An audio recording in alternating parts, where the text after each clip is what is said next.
আসসালামু আলাইকুম, সবাইকে শুভেচ্ছা। আমি আরজি কিবরিয়া বলছি ইউটিউব চ্যানেল থেকে, যেই অরিজিনাল চ্যানেলে এই মুহূর্তে আপনারা আছেন। তো সবাইকে অনুষ্ঠান শোনার আগে বিনীতভাবে অনুরোধ করছি আমাদের চ্যানেলটি সাবস্ক্রাইব করবার জন্য। এখানে সাবস্ক্রাইব বাটনটি আছে, প্লিজ ক্লিক করবেন। পাশে একটা বেল বাটন আছে, বাটনটি অন করে নেবেন। সবার প্রতি রিকোয়েস্ট থাকছে। Thank you very much. Riddho এবং একই সাথে আমরা খুব সম্মানিত বোধ করি, বিশেষ করে আমাদের ইউটিউবে আপনাদের পার্টিসিপেশন দেখে। আমি বিনীতভাবে অনুরোধ করব, যারা এই অনুষ্ঠানটি এই মুহূর্তে শুনছেন কিংবা এখন পর্যন্ত আমাদের ইউটিউবে সাবস্ক্রাইব করেননি, তাদেরকে আমাদের ইউটিউব চ্যানেলটিতে এসে সাবস্ক্রাইব করবার জন্য। কেন বলি, এতে আপনারই লাভ। লাভ এই কারণে যে অনেকেই হয়তোবা সময় মতো অনুষ্ঠানটা শুনতে পারেন না। সেক্ষেত্রে লাভটা হচ্ছে এটাই, যদি আপনি আমাদের ইউটিউব চ্যানেলটি সাবস্ক্রাইব করেন এবং করবার পরে যদি আপনি নোটিফিকেশনটা অন রাখেন, মানে সাবস্ক্রাইবের পাশেই দেখবেন যে বেল বাটনটি আছে, বেল বাটনটি যদি অন রাখেন, তাহলে এই যে অনুষ্ঠানটি আপনারা শুনছেন এই মুহূর্তে, সেটা আপলোড করবার সঙ্গে সঙ্গেই আপনি আপনার মোবাইলের নেট অন করার সঙ্গে সঙ্গে আপনি নোটিফিকেশন পেয়ে যাবেন যে নতুন একটি পর্ব সেখানে আপলোড করা হয়েছে, এবং সেটা আপনি আরামসে ওখান থেকে ডাউনলোড করতে পারবেন এবং শুনতেও পারবেন। সুতরাং সেই জায়গাটি থেকে আমি বিনীতভাবে অনুরোধ করছি যে আপনারা প্লিজ আমাদের চ্যানেলটি সাবস্ক্রাইব করুন। ফরচুনেটলি আর আনফরচুনেটলি যাই বলি না কেন, ইউটিউবের কিছু নিয়ম নীতি আছে। এখন পর্যন্ত আমাদের চ্যানেলটি মনিটাইজ না, তো সবাইকে বলবো যে চ্যানেলটি নিজের মনে করে সাবস্ক্রাইব করে এখানে কানেক্ট থাকবার জন্য চ্যানেলটি অবশ্যই সাবস্ক্রাইব করবেন। সাবস্ক্রাইব বাটনে ক্লিক করার পরে ডান পাশে যে বেল বাটনটি আছে, ওই বাটনটি অন করে নেবেন। ওকে, আপনি তো করবেনই, পাশে আপনার বন্ধুকেও বলুন যে ওখানে গিয়ে কানেক্ট থাকবার জন্য। অনেক বড় একটা ইন্ট্রো হয়ে গেল। অনুষ্ঠানটির নাম হচ্ছে জীবন গল্প। আরো একবার স্বাগত জীবন গল্পে। জীবন গল্পে প্রতিটি এপিসোডেই একটি একটি জীবন গল্প উঠে আসে, যে জীবন গল্প আমাদেরকে পথ দেখায়, মুক্তির পথ, আনন্দের পথ কিংবা জীবন সংগ্রামের পথ, এবং প্রত্যেকটি গল্প আমাদের সামনে এক একটি শিক্ষা হয়ে দাঁড়ায়। আমরা জীবন গল্পে সেই গল্পগুলো উপস্থাপন করি যে গল্পে একটা মেসেজ আছে। আমরা মনে করি মানুষের জীবনে যা ঘটে যায়, একজন মানুষের ব্যক্তি জীবনের অভিজ্ঞতা আরেকজনের জন্য অনেক বড় পাথেয় হতে পারে। সবার আগে চলুন আমার সঙ্গে যিনি রয়েছে তার সঙ্গে একটু পরিচিত হই। আপনার নামটা একটু বলেন। আমি আনারুজ্জামান সোহাগ। বয়স কত? 23 বছর আমার। জন্ম জেলা কোথায়? আর জন্ম জেলা বরিশাল। বরিশালে। আচ্ছা, আর আপনি থাকছেন বর্তমানে ঢাকাতে নাকি? ঢাকাতে। ঢাকাতে থাকছেন। আমার এই অনুষ্ঠানের জন্য আপনি ঢাকার বাইরে ছিলেন, আমি যতদূর জানি। জি। কোথায় ছিলেন? আমি আমার গ্রামের বাড়িতে ছিলাম। তো ওখান থেকে আপনি চলে এসেছেন? জি। ওকে, ঠিক আছে সোহাগ ভাই, আমি অনুষ্ঠানটিতে আপনার গল্পটা উপস্থাপন করতে চাই, এবং আমি মনে করি আপনার গল্পটা অন্যরকম একটা উদাহরণ হতে পারে মানুষের জন্য। একেবারে শৈশব থেকেই আপনি যেখান থেকে বলতে স্বাচ্ছন্দ্য বোধ করেন। জি। অনুষ্ঠানের শুরুতে আমি ঢাকা এফএম এবং ঢাকা এফএম এর সাথে সংশ্লিষ্ট সকল কলাকৌশলীদের আন্তরিক ধন্যবাদ এবং শুভেচ্ছা জ্ঞাপন করছি। তো আমি একেবারে যখন থেকে আমার মনে পড়ে আমি সেখান থেকে শুরু করছি। জি। আমার জন্ম হয় পুরান ঢাকাতে। আমার বাবা একজন সরকারি চাকরিজীবী, আমার মা গৃহিণী, আমার 2 ভাই 1 বোন। আমি সবার ছোট। খুব ছোটবেলা থেকেই আমি খুবই আদরে বড় হয়েছি। সবচেয়ে আদর বেশি পেয়েছি আমার মায়ের কাছ থেকে। আমি আমার মায়ের কলিজার কোনো টুকরা না, আমি বলতে গেলে পুরো কলিজাটাই। পুরো কলিজাটি। কয় ভাই বোন ছিলেন আপনারা? আমরা 2 ভাই 1 বোন। ওকে। তো আমার মার খুব আদর পেয়েছেন, বুঝতে পারছি প্রচন্ডভাবে। এটার একটা বেসিক্যালি কারণ আছে। জি। তো আমি নাকি খুবই সাধনার সন্তান তাদের। আচ্ছা। আমার জন্মের আগে নাকি কোনো এক দরবেশ আমার মাকে স্বপ্ন দেখাইছে, আমি পৃথিবীতে আসার আগে। তো এরকম আর কি আমার মায়ের কাছ থেকে আমার শোনা। ওকে। তো এরপর 6 বছর পর্যন্ত আমার লালবাগেই কাটানো হয় ছোটবেলা। তো এরপরে আমরা শিফট করি বনানীতে। বনানীর যে বিটিসিএল কলোনিটা আছে, ওখানে আমার বাবার চাকরির সুবাদে আমরা ওখানে থাকতে পারতেছি। ওকে। তো ওখানে আমি থাকতেছি। ওখানে পাশেই যে টিএনটি স্কুলটা আছে, ওখানে আমি প্রাইমারি লেভেল পর্যন্ত শেষ করেছি। ওকে। এরপরে আমার মা গ্রামে চলে যান, আমার ভাই ভাবি ওরা গ্রামে চলে যায়। তো তাদের সাথে আমিও গ্রামে শিফট করি। জি। আমার দেশের বাড়িতে। ওকে। এরপর ওখান থেকে আমি আমার মাধ্যমিক এবং উচ্চ মাধ্যমিক পর্যায়ে আমি ওখানেই শেষ করি। আচ্ছা। তো আমি ছোটবেলা থেকেই একটা মধ্যবিত্ত পরিবারে বড় হয়েছি। সেই মধ্যবিত্ত পরিবারটিতে যেখানে শাসন ছিল, বা শাসনের সাথে প্রচন্ড রকমের ভালোবাসা ছিল। ওকে। মায়ের কাছ থেকে শিখেছি সংস্কার, বাবার কাছ থেকে শিখেছি সংগ্রাম, কিভাবে জীবনে বড় হতে হবে, জি, বা কিভাবে জীবনটাকে চালিয়ে নিতে হবে। জি। আমি আমার একটা ফ্যামিলিতে বড় হয়েছি যেখানে একদিক দিয়ে মাগরিবের আজান দিত, অন্যদিক দিয়ে আমার বাসা থেকে ফোন আসতো যে আমি বাসায় যেন চলে যাই। তাদের ধারণা ছিল যে সন্ধ্যার পরে বাড়ির বাইরে থাকলে ছেলে নষ্ট হয়ে যায়। তো আমিও বাধ্য ছেলের মতো এগুলো করতাম। ওকে। আমার জীবনে আমি চ্যালেঞ্জটাকে খুব পছন্দ করি। ওকে। আমি বোঝার পর থেকে আমি বাবা মায়ের কাছে হাত পেতে টাকা নেওয়াটাকে একটু কেমন যেন লাগতো আমার কাছে। আচ্ছা। যে আমি হাত পেতে টাকা নেব, জিনিসটা খারাপ লাগতো আমার। তো দেখা যেত কি, আমি আমার বাড়িতে যে কাজগুলো হয় সেই কাজগুলো আমি নিজেই করতাম। হ্যাঁ, দেখা যেত অনেক লেবার নিতে হইতো বা এটা হতো। আমি আমার নিজের উৎসাহ থেকে আমি কাজগুলো করতাম। ওকে। তো কাজগুলো করে আমি মাকে বলতাম যে মা এখন আমাকে টাকা দাও, আমি কাজটা করে দিয়েছি তোমাকে। তো মা আমাকে বলতো যে কেন, তুই তো এমনিই টাকা পাস। বাট আমার সেলফ স্যাটিসফ্যাকশনের দিক থেকে আমি এই কাজটা করতাম। তো এরপরে এভাবেই চলে আমার জীবনটা। জি। তো মাধ্যমিক শেষ করি, এবারে উচ্চ মাধ্যমিকে আমি ভর্তি হই কলেজে। তো আমার খুবই স্বপ্ন ছিল আমার একটা বাইক হবে। তো এরপরে যখন আমি কলেজে উঠি, অনেক বলা বলির পরে আমার মা আমাকে একটা নতুন বাইক কিনে দেয়। তো এটা ছিল আমার জীবনের সবচেয়ে বড় একটা গিফট।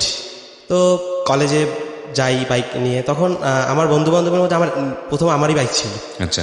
তো একটা অন্যরকম ভাব ছিল সবকিছু মিলিয়ে, খুবই স্বাভাবিক। সবকিছু। তো এরপরে আমি মা বাবার বাধ্য সন্তানের মতোই চলাফেরা করি। তো কোনো আজ পর্যন্ত আমি কোনো নেশা বা কোনো দ্রব্য আমি টাচ করেও দেখিনি। জি। এইভাবে আর কি আমার জীবনটা আর কি পার হয়। খুব একটা ঘোরাঘুরি করতে পারি নাই বা খুব একটা ফ্রেন্ড সার্কেলের মধ্যে খুব একটা ইয়ে করতে পারি নাই। তো এরপর কলেজ লাইফে আমি যখন পরীক্ষাটা শেষ করলাম, ইন্টারে ভালো একটা রেজাল্ট করি। তো এরপর যখন আমি অ্যাডমিশন টেস্ট নিব, তো ঢাকাতে আমি চলে আসবো। আচ্ছা, আমি আমার বাবার কাছে চলে আসি আবার ঢাকাতে। এখানে আসার পরে অ্যাডমিশন টেস্ট দেই এটা ন্যাশনাল ইউনিভার্সিটিতে। তো সেখানে আমার অ্যাডমিশন টেস্টে আমি সফল হই, ভর্তিও হই। এর আগ পর্যন্ত আমার লাইফে কোনো প্রেম ভালোবাসা এই জিনিসগুলো উকি মারতে পারিনি আসলে। তো এরকম 2012 সালের ডিসেম্বরের 17 তারিখ আমার গ্রামের বাড়িতে ঢাকা থেকে আমার চাচি মানে আমার কাকি ওরা বেড়াতে যাবে। ওকে।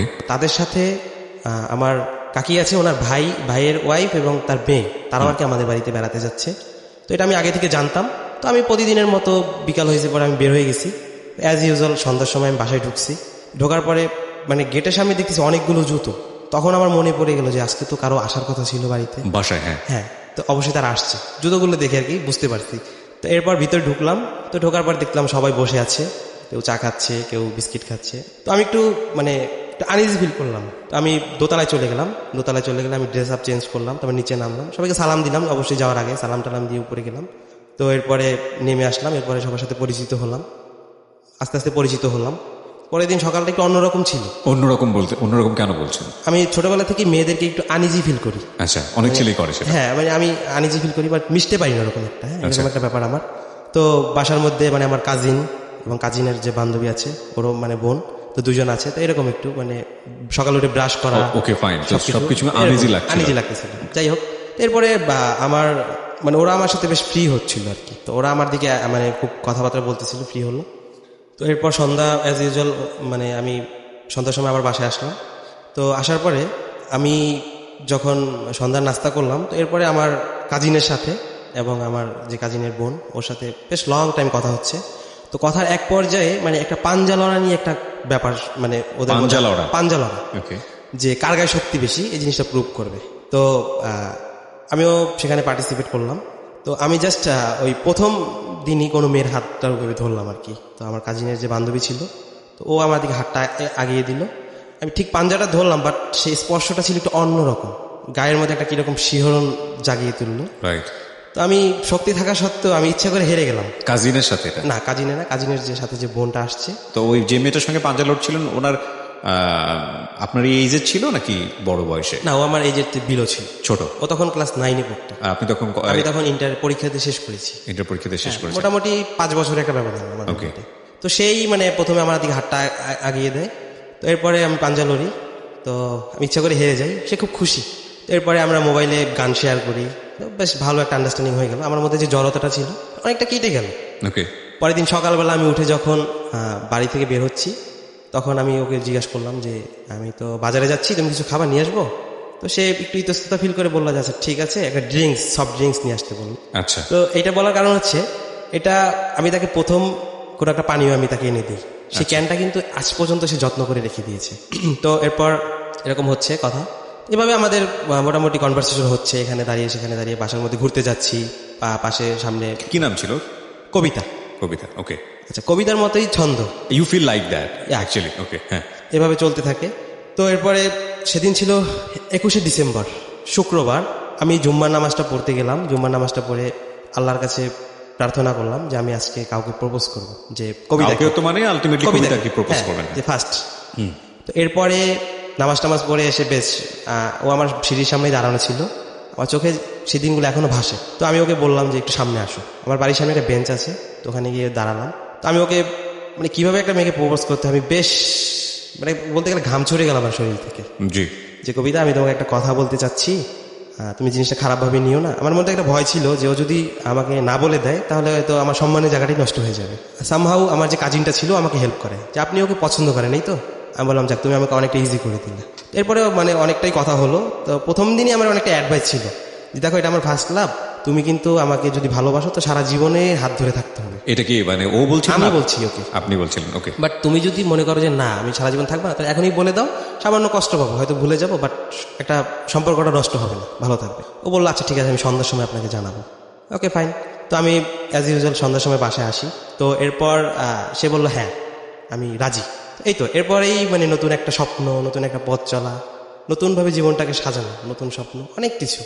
তো এরপরে সকালবেলা আমাকে সে প্রথমে SMS করলো, মানে আমি দোতলায় ঘুমাতাম, কাম ব্যাক সুন, জাস্ট এটুক কথা, মানে তাড়াতাড়ি নিচে নেমে আসো। আমি SMS-টা পেয়েই তাড়াতাড়ি করে নিচে নেমে আসলাম। তো অন্যরকম সবকিছুই খুবই ভালো লাগতেছে। অন্য দিনের চেয়ে আজকে সকালটা যেন অনেক ভালো লাগতেছে আমাদের। ট্রু।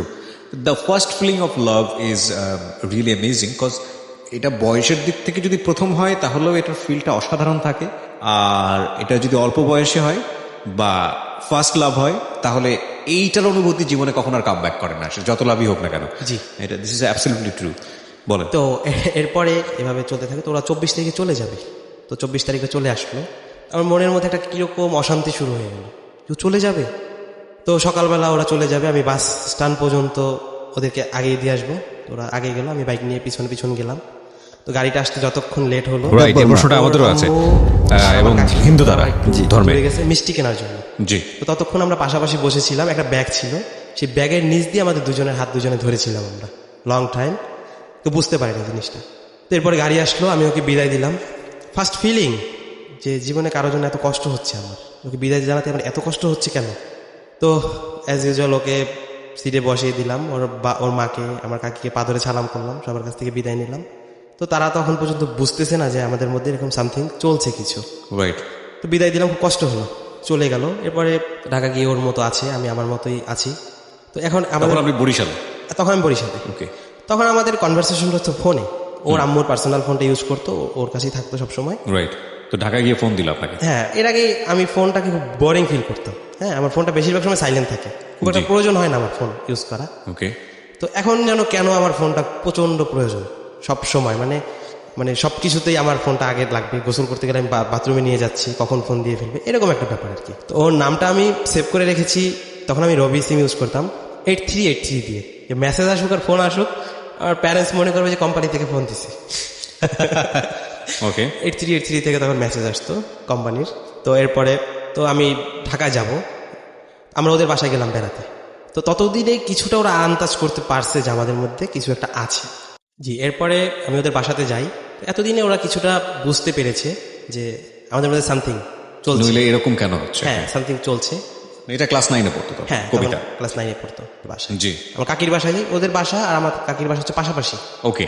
তো এই সুবাদেরকে ওদের বাসায় যাওয়া। তো এভাবে চলতে থাকে আমাদের কথা বলা, ফোনে বেশিরভাগ সময় ওদের ফোনেই কথা হয়। তো হঠাৎ আমি একদিন একটা SMS করলাম, সেই SMS-টা গিয়ে পড়ে ওর ভাইয়ের হাতে। দ্যাট টাইম ওই মোবাইলটা ওর ভাইয়ের হাতে ছিল। তো এই জিনিসটা আর কি, SMS-টা পেয়ে আর কি পুরো ফ্ল্যাশ হয় যে ওর সাথে আমার সাথে একটা সম্পর্ক চলছে। তো অ্যাজ ইউজুয়াল যেরকম হয় প্রত্যেকটা সম্পর্কের মধ্যেই নাকি বড় ভাইরা ভিলেনের মতো হয় আর কি। তো ওর ক্ষেত্রেও সেই সেম জিনিসটা হলো, প্রচণ্ড বকাঝকা শুরু হলো আমাদের ট্র্যাজেডি ভালোবাসার। তো এরপর ওর কাছ থেকে মোবাইল নিয়ে যাওয়া হয়, সুইচ করা হয় মোবাইলটা, ওকে কোনো ফোন ইউজ করতে দেওয়া হয় না, এটা সেটা। তো আমি চেয়েছি ওকে একটা ফোন কিনে দিতে, যে তুমি কি হাইড করে রাখতে পারবে কিনা। ও বললো হ্যাঁ ফাইন, আমি পারবো, তুমি আমাকে তাহলে মোবাইলটা কিনে দাও একটা। তো আমি একটা ফোন, একটা সিম কিনি ছোট। তো মোবাইলটার নাম দিয়ে আমরা চুটকি, যেহেতু ছোট ছিল। তো এরপরে মোবাইলটা আমি কীভাবে দিব ওকে, একদিন ও স্কুলে আসে, একটা বান্ধবীর ফোন দেয় যে আমি কিছুক্ষণ পরে বের হবো, তুমি তাড়াতাড়ি করে চলে আসবে, এসে আমি গেটে থাকবো, আমি বলবো যে আমার টিফিন নিয়ে আসি নেই, আমার ভাই আসবে, তুমি একটা টিফিন বক্সের মোবাইলটা দিয়ে যাবে। তো আমি যেরকম কথা সেরকম কাজ করলাম, একটা বার্গার কিনলাম, বার্গারের মাঝখানের যে মানে বার্নটা থাকে সেটা ফেলে দিয়ে ওটার মধ্যে মোবাইলটা ঢুকিয়ে দিলাম, ঢুকিয়ে দিয়ে টিফিন বক্স করে নিয়ে গেলাম এবং গেটের মধ্যে দিয়ে ওকে দিয়ে দিলাম সিম সহ ফোনটা। তো ও খুব কষ্ট করে আর কি ফোনটা মানে ম্যানেজ করতো, রাখতো, খুব লুকিয়ে রাখতো, খুব ভয়ে থাকতো। তো এভাবে লুকিয়ে লুকিয়ে লং টাইম আমরা কথা বলতাম। ও সময় পেলে আমাকে ফোন দিত। একদিন আমি IDB-তে যাচ্ছি, তো হঠাৎ করে ওর ফোন আসছে। তো তো গাড়ির মধ্যে খুব ক্রাউড, লোকাল বাস ছিল তখন, মানে আমি চলাফেরা করতাম। তো ওর ফোনটা পেয়ে আমি চলন্ত বাস থেকে লাফ দিয়ে নেমে গেছি, মানে যাতে ঠিক মতো কথা বলতে পারে। ঠিক মতো কথা বলতে পারি, যে ও হ্যালো হ্যালো করতে পারতেছে, যে 2 মিনিট 3 মিনিট কথা হয়, সময়টা আমি নষ্ট করতে একেবারেই চাচ্ছি না। Okay. 2 দিন 3 দিন পরে 2 মিনিট 3 মিনিট কথা হয়, এইভাবে চলতে থাকে। তো এরপরে আমাদের দেখা হয়, ও ফোন দিত, ফোন দেওয়ার পরে আমরা দেখা করতাম মিরপুরের আশেপাশে, ওদের বাসা মিরপুরে, জি। মিরপুর 13-তে ওদের বাসা। তো আমি ওর সাথে বেশ ঘোরাফেরা করতাম, আমাদের বেশিরভাগ ঘোরাটা হতো সিএনজির মধ্যে। তো আমরা জাস্ট সিএনজির মধ্যে উঠতাম, আমরা মিরপুর 10 নম্বর থেকে সিএনজিতে উঠতাম, খামারবাড়ি যেতাম, খামারবাড়ি থেকে জাস্ট ইউটার্ন নিয়ে আবার 10 নম্বর চলে আসতাম। তখন একটা মজার ব্যাপার হচ্ছে, সবাই কিন্তু জ্যামটাকে হেট করে, ট্রাফিক জ্যাম। জি। বাট আমরা দুজনেই ছিলাম তখন যে জ্যাম কেন রাস্তায় পড়ে না, কারণ একটু বেশিক্ষণ থাকা যাবে বসে। হ্যাঁ, যতক্ষণ জ্যাম থাকবে আমরা ততক্ষণ বেশি কথা বলতে পারবো। তো এরপরে আমার যে পরীক্ষার পরে যে সময়টা গ্যাপ থাকে, তো আমি একটা হোটেল ম্যানেজমেন্ট করি। তো আমার ইন্টেনশনটা পড়ালেখা থেকে একটু ছিটকে গিয়ে অর্থ উপার্জনের দিকে চলে যায়। দ্যাটস ওয়াই আমি হোটেল ম্যানেজমেন্ট করি, ওটা করলে নাকি খুব তাড়াতাড়ি চাকরি পাওয়া যাবে, একটা কোর্স। তো এরপরে আমি ইনভলভ হই, বিভিন্ন ব্যবসা করি। বিভিন্ন ব্যবসা বলতে আমি এক্সপোর্ট ইম্পোর্টের ব্যবসা করি, আমি দুলাভাইয়ের সাথে একটা কারের বিজনেস ছিল, সেখানে ইনভলভ হই। এরপরে আমার বিদেশে যাওয়ার জন্য খুব ট্রাই করি, আমি কাতার এয়ারওয়েজে একটা ইন্টারভিউ দিই, সেখানে আমি সিলেক্টেড হয়ে যাই। সেখানে সব কিছু সিলেক্টেড হয়ে যাওয়ার পরে এরপর আমি যাই না, কেন যাই না, আমি ওকে ছাড়া কীভাবে থাকবো, আমার মা কান্না করতেছে, তোকে ছাড়া কীভাবে থাকবো। তো সেখানে আমি প্রায় 50,000 টাকার মতো গচ্ছা দিয়ে দিই ওদেরকে, যে আমি যাবো না, ভিসাটা নষ্ট করে ফেলি। তো এরকম আর কি। একটা সময় ওই চুটকি মোবাইলটা ধরা পড়েছে, তখন ওকে প্রচণ্ড টর্চার করা হয় ফ্যামিলি থেকে। আমি খারাপ, সেটা কোনো প্রবলেম ছিল না তাদের কথা হচ্ছে আত্মীয়র মধ্যে আত্মীয় করবে না তারা, এমনিতে আমরা একটা আত্মীয় আছি, আত্মীয়র মধ্যে আত্মীয় তারা করবে না, দ্যাটস ইট, এর বাইরে কোনো রিজন নাই। এছাড়া আমার সব কিছু ভালো, আমার ফ্যামিলি ভালো, সব কিছু ভালো, কোনো কিছুতে কোনো প্রবলেম নেই। এটা হচ্ছে একটা কথা, তাদের রিজন। রাইট। কবিতা তখন কিসে পড়ছে? ও তখন মেবি ক্লাস 10-এ উঠেছে। ওকে। তো এরপরে হঠাৎ করে একদিন আমাকে ফোন দেয়, তখন আমি হোটেল ম্যানেজমেন্ট করতেছি, বাসা থেকে চলে আসে, জাস্ট পালিয়ে চলে আসে, মানে ওকে প্রচণ্ডভাবে মেন্টালভাবে ওকে প্রেশারে ক্রিয়েট করা হয় ফ্যামিলি থেকে। আমাকে মিরপুর 10 নম্বর এসে ফোন দেয়, আমি পালিয়ে চলে আসছি, তুমি আমাকে এখান থেকে নিয়ে যাও। তো তখন আমি চিন্তা করলাম যে এটা তখন আমার বিবেককে বাধা দেয়, যে না, আমি একটা সম্পর্ক করেছি, এটা একটা পবিত্র সম্পর্কটা আমি এভাবে নষ্ট হতে দিব না, এবং এই সম্পর্কটার আমি একটা সুন্দর ফলাফল অবশ্যই দিব। তো আমি ওকে প্রচণ্ডভাবে বুঝাই যে তুমি বাসায় চলে যাও। তো আমি ওকে বুঝাই এবং বুঝাতে সক্ষম হই, এরপরও বাসায় চলে যাই, কিন্তু বাসায় কেউ বুঝতে পারে না, হয়তো আজকে হয়তো বা জানবে শোনার পরে যে ওই কাজটা করেছিল, বা আমি ওকে এইভাবে বোঝাতে পেরেছিলাম। জি। তো এরপরে একটা কথা বলতে ভুলে গেছি, আমাদের রিলেশনশিপটা যখন শুরু হয়েছে, তখন আমাদের রিলেশনশিপে একটা টার্ম ছিল, সেটা হচ্ছে হয় তুমি আমার মতো হয়ে যাও, নাহলে আমি তোমার মতো হয়ে যাও। ওকে। এটা না হলে আমাদের ঝগড়া হবে, এটা হবে, সেটা হবে। তো সে বলছে তোমার সব কিছু আমার ভালো লাগে, তোমাকে সবাই পছন্দ করে, আমি তোমার মতো হয়ে যাব। ওকে ফাইন, তুমি আমার মতো তাহলে। তো সে আমার মতোই হতে চেষ্টা করতো, এবং সে অনেকাংশে পেরেছেও। এভাবে চলতে থাকে, আর ওদিক দিয়ে তার মেন্টাল টর্চারিং দিন দিন বেড়েই যাচ্ছে। সে লুকিয়ে কথা বলছে, তার ওই মোবাইলটা সিজ করার পরে অন্য ফোন দিয়ে মাঝে মাঝে লুকিয়ে কথা বলতেছে। তো এরকম একটা অবস্থা আর কি। একটা পর্যায়ে আমি ওর কথা বলতে বলতে ওর আম্মুর সাথে আর কি কনভিন্স করতে পারি, ওর আম্মুকে। মানে মাকে কি আপনি বলেন যে আপনাদের এই সম্পর্ক রয়েছে? না, ওর আম্মু তো জানে বিষয়টা, ওর আম্মু বিষয়টা জানে, প্লাস উনি আমাদের বাড়িতে গিয়েছিলেন, প্লাস ওনার সাথে আমার আগে থেকেই কথা। তো এরপরে ওর আম্মুর সাথে আমার কথা হয়, কথা হতে উনি খুব ভালো মতো কনভিন্স হয়ে যায়। তো সে আমাদের ফেভারে চলে আসে। আচ্ছা। তো আমি মনে করলাম আমার সম্পর্কের মনে হয় 50% এগিয়ে গেল, এরকম একটা মনে হলো। তো তখন এরপর থেকে আর অতটা টর্চারিং ওকে সহ্য করতে হয় নাই, আমার ভালোবাসার মানুষটার অত টর্চারিং সহ্য করতে হয়নি, সবকিছু বেশ স্মুথলি চলছিল। এভাবে আর কি স্বপ্ন দেখা, স্বপ্ন ইয়া করা। তো আমাদের সম্পর্কের মধ্যে সবচেয়ে প্রাউডনেসের যে একটা বিষয় আছে, সেটা হচ্ছে বর্তমানে আমরা যেটা দেখি, সবার না বাট অনেকেরই হয়, যে 2 দিন সম্পর্ক হয়, 3 দিন ব্রেকআপ থাকে, ফোনে কথা বলে না, এইটা হয় সেটা হয়। বাট আমাদের মধ্যে নট এ সিঙ্গেল ডে, একদিনও ঝগড়া হয় নাই, একদিনও ব্রেকআপ হয় নাই, বা একদিনও এরকম কোনো উল্টাপাল্টা কিছু হয়নি, খুব স্মুথলি হয়। সে স্যাক্রিফাইস করেছে কোনো ব্যাপারে, বা আমি করেছি, এরকমভাবে চলছিল আমাদের সম্পর্কটা, খুবই ভালোভাবে চলছিল। তো এরপর এভাবে চলছে। তো এরপরে হঠাৎ করে একদিন ওর বাবা আমাকে ফোন দেয়, কবিতার বাবা আমাকে ফোন দেয়। তো ফোন দিয়ে সে আমাকে প্রচণ্ড বকাঝকা করে, এবং সেখানে কিছু অশ্লীল বাক্য উচ্চারণ করে, সে থ্রেট করে আমাকে ঢাকা বের করে দিবে, এই করবে, সেই করবে, হ্যান ত্যান। তো আমি তাকে খুব সুন্দর মতো বুঝাই যে দেখেন, এটা আসলে এরকম না, বিষয়টা আসলে এরকম হয়েছে, আমি ভালোবাসি, এই সেই এরকম। তো এরপর একদিন ওর চাচা আর কি আমার দুলাভাইকে ফোন দেয়। জি। তো ফোন দিয়ে তার ল্যাঙ্গুয়েজটা ছিল এরকম যে, কি ব্যাপার, সম্পত্তি দেখে কি শালাকে লেলিয়ে দিয়েছেন? ওহো। এই জিনিসটা আমার ফ্যামিলিকে প্রচণ্ড রকম হার্ট করে, যে আমরা তো এরকম কখনো ভাবিনি। এরপর থেকে আমার ফ্যামিলি কি হলো, আমার এগেনস্টে চলে গেল, যে না, যারা এইরকম কথা বলতে পারে তাদের সাথে তুমি কিভাবে সম্পর্ক গ্রো আপ করো, Right. এদের সাথে আবার কিভাবে সম্পর্ক হয়। তো আমার ফ্যামিলি অনেকটা আমার বিরুদ্ধে চলে গেল এই সম্পর্কের, তারাও এখন নারাজ, আবার সবকিছু অন্ধকারের মতো দেখতেছি চোখে। তো এরপর এভাবে চলছে, তো আবার আমি কনভিন্স করতে সক্ষম হই, বাট লং টাইম। কনভিন্স করলেন এ পর্যন্ত? আমার ফ্যামিলিকেও কনভিন্স করলাম, বাট মা আমি তো আগে থেকে কনভিন্স ছিল, বাকি সবাইকে কনভিন্স করলেন? হ্যাঁ, বাকি সবাইকে কনভিন্স করলাম। কি বলে কনভিন্স করলেন?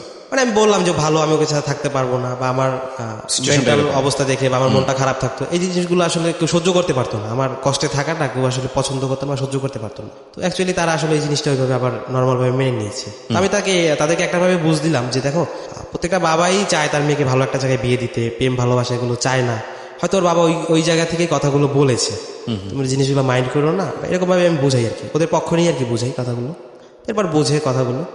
তো এইভাবে আমাদের সম্পর্কটা চলতে থাকে। জি। সম্পর্কের মধ্যে অনেক ভালোবাসার মুহূর্ত আছে, আমরা অনেক জায়গায় ঘুরেছি, অনেক সুন্দর সুন্দর মুহূর্ত আছে আমাদের, সেই মুহূর্তগুলো এখন পর্যন্ত আমার চোখের সামনে ভাসে। জি। আমি যখন কোথাও বের হতাম তো আমাকে সিলেক্ট করে দিত, তুমি আজকে এই ড্রেসটা পরে আসবা। আমরা কালার ম্যাচিং করে ড্রেসগুলো পরতাম, যতটা সম্ভব পারতাম, এক কালার ড্রেসগুলো পরতাম এরকম। আমার সানগ্লাস পরা বারণ ছিল, তুমি সানগ্লাস পরে অন্য মেয়েদের দিকে যদি তাকাও, আমার দিকে না তাকায়, এরকম একটা মানে ওর মধ্যে জিনিস কাজ করতো। ওকে ফাইন, আমি সানগ্লাস পরতাম না, মানে খুবই ভালো লাগতো যে আমার ভালোবাসার মানুষটা আমাকে এতটা ভালোবাসে। এক্স্যাক্টলি, প্রথম পর্যায়ে এটা খুব ভালো লাগে, হ্যাঁ। পরবর্তীতে এগুলাই বিরক্তির কারণ হয়। ইন্টারেস্টিং ফ্যাক্ট হচ্ছে, মানুষ যখন প্রথম লাভ করে, ওই সময়টাতে এই যে পজেসিভনেস, এই তুমি এটা করতে পারবা না, এখানে যাবা না, ওর দিকে তাকাবা না, ওই মেয়ের দিকে যদি তাকাইছো তাহলে জিন্দেগি তোমার বরবাদ করে দিব, এটা বয়ফ্রেন্ডই হোক বা গার্লফ্রেন্ডই হোক, একবারে ইনিশিয়াল স্টেজে খুবই এনজয় করে এবং খুব সাপোর্টও করে মন থেকে। এটা চিন্তা করে এরকম, যাহা আমার গার্লফ্রেন্ডরা কত ভালোবাসে আমাকে, এই জন্য কোনোভাবেই কারোর সাথে শেয়ারে যেতে যাচ্ছে না, যে কোনো অ্যাঙ্গেল থেকে। জি, এটা খুবই ভালোবাসে, খুবই এনজয় করে, কিন্তু কিছুদিন যাওয়ার পরে এগুলাই সম্পর্ক ভাঙনের কারণ হয়ে দাঁড়ায়। ওকে, বলেন। তাই এরকমই হয়েছে। তো সেও আমার উপরে খুব পজিটিভ ছিল, আমার সব কথাগুলো শুনতো, আমিও তার কথাগুলো শুনতাম, তো এভাবে আমাদের সম্পর্কটা এগিয়ে যায়। ওকে। তো এরপরে ওর আম্মু এতটাই কনভিন্স হয়ে যায় আমার উপরে যে কবিতা কি করবে না করবে সেগুলো আমাকে দিয়ে ওকে অ্যাডভাইস করাতো। বাহ। যে কবিতাকে এখন পড়তে চাচ্ছে না, ওকে পড়তে বসতে বললো, এখন ঘুমাতে বললো, খেতে চাচ্ছে না। তো ওর আম্মু আমাকে ফোন দিয়ে এরকম বলতো, তো আমি ওকে বলতাম, ও আবার আমার কথাগুলো শুনতো। তো আমাদের সম্পর্কটা টোটালি 2.5 বছর পর্যন্ত রানিং করি আমরা, কোনো রকম ঝই ঝামেলা ঝগড়াঝাঁটি কোনো কিছু ছাড়াই। ইভেন তুমি থেকে তুইও বলি না আমরা কোনোদিন কেউ কাউকে, এরকম আমাদের সম্পর্কটা ছিল, এতটা মধুর। তো এরপর হঠাৎ করে একদিন আমি সামহাউ আমার মেমোরিতে এখন আসতেছে না বিষয়টা, আমি ওকে একটা কথা বলি, সেই কথাটা শুনতে চাচ্ছে না, বাট এই কথাটা ওর শোনাটা খুবই জরুরি। ও এই কিছুদিন আগে থেকে কিরকম একটা আনমনা ভাবের হয়ে যাচ্ছে। হ্যাঁ, তো এই জিনিসগুলো আমাকে আমি বুঝতে পারতেছিলাম যে একটু কেমন যেন আনমনা ভাবের। তো আমি একটা কথা বললাম, ও নিচ্ছে না কথাটা, তো প্রচণ্ডভাবে আর কি আমার সাথে রিয়াক্ট দেখায়। তো আমি ওকে এক পর্যায়ে মানে বুঝাতে বলি যে তুমি যদি আমার কথাটা না শোনো বা তুমি এরকম কেন করতেছো, আচ্ছা তুমি যদি কথাটা না শোনো বা তুমি যদি কাজটা না করো তাহলে তোমারই ক্ষতি হবে, আর তুমি যদি এটা না করো তাহলে আমি তোমার সাথে সম্পর্কটা রাখবো না। এই কথাটা আমি ওকে বলি, এই কারণে বলি যাতে ও সেই কাজটা করে, অন্তত ওর ভালো হবে সেটার জন্য। ওকে। এরপরে আমি যখন ওকে বললাম যে সম্পর্কটা ব্রেকআপ করবো, ও সেই জিনিসটা খুব সুন্দর মতো ওয়েলকাম করে নিল। সিলি একটা ব্যাপার, একদম ফর নাথিং একটা ব্যাপার। তো এরপরে থেকেই মানে তার পুরো কন্ডিশনটাই পুরো চেঞ্জ হয়ে যায়। ওকে। ওকে। তো আমি জিনিসটা মেনে নিতে পারতেছি না যে আমি ওকে 2.5 বছর সম্পর্ক, আমি জাস্ট ওকে এমনি বললাম, ও জিনিসটা একদম মেনে নিল এবং ও ওইভাবেই রিয়াক্ট করতেছে আমার সাথে। এটা কেন, এটা কিভাবে পারতেছে? এরপরে কি করলো, একটা ফেসবুক খুললো। আমি 2 দিন পরে জানতে পারলাম যে ফেসবুকটা খুলছে। তো আমি দেখতে পাইলাম, তো আমি ওকে জিজ্ঞাসা করলাম তুমি ফেসবুক খুললা, আমাকে তো বললা না। তো ও বলতেছে বলি নাই, তো কি হয়েছে? আমি বললাম বারে তুমি আমাকে বলবো না, তোমার সাথে তো আমার ব্রেকআপ হয়েছে, কেন বলবো তোমাকে? সামহাউ এরকম কথাবার্তা সে কি রিয়াক্ট বলছিল আপনাকে? এটা কবিতা।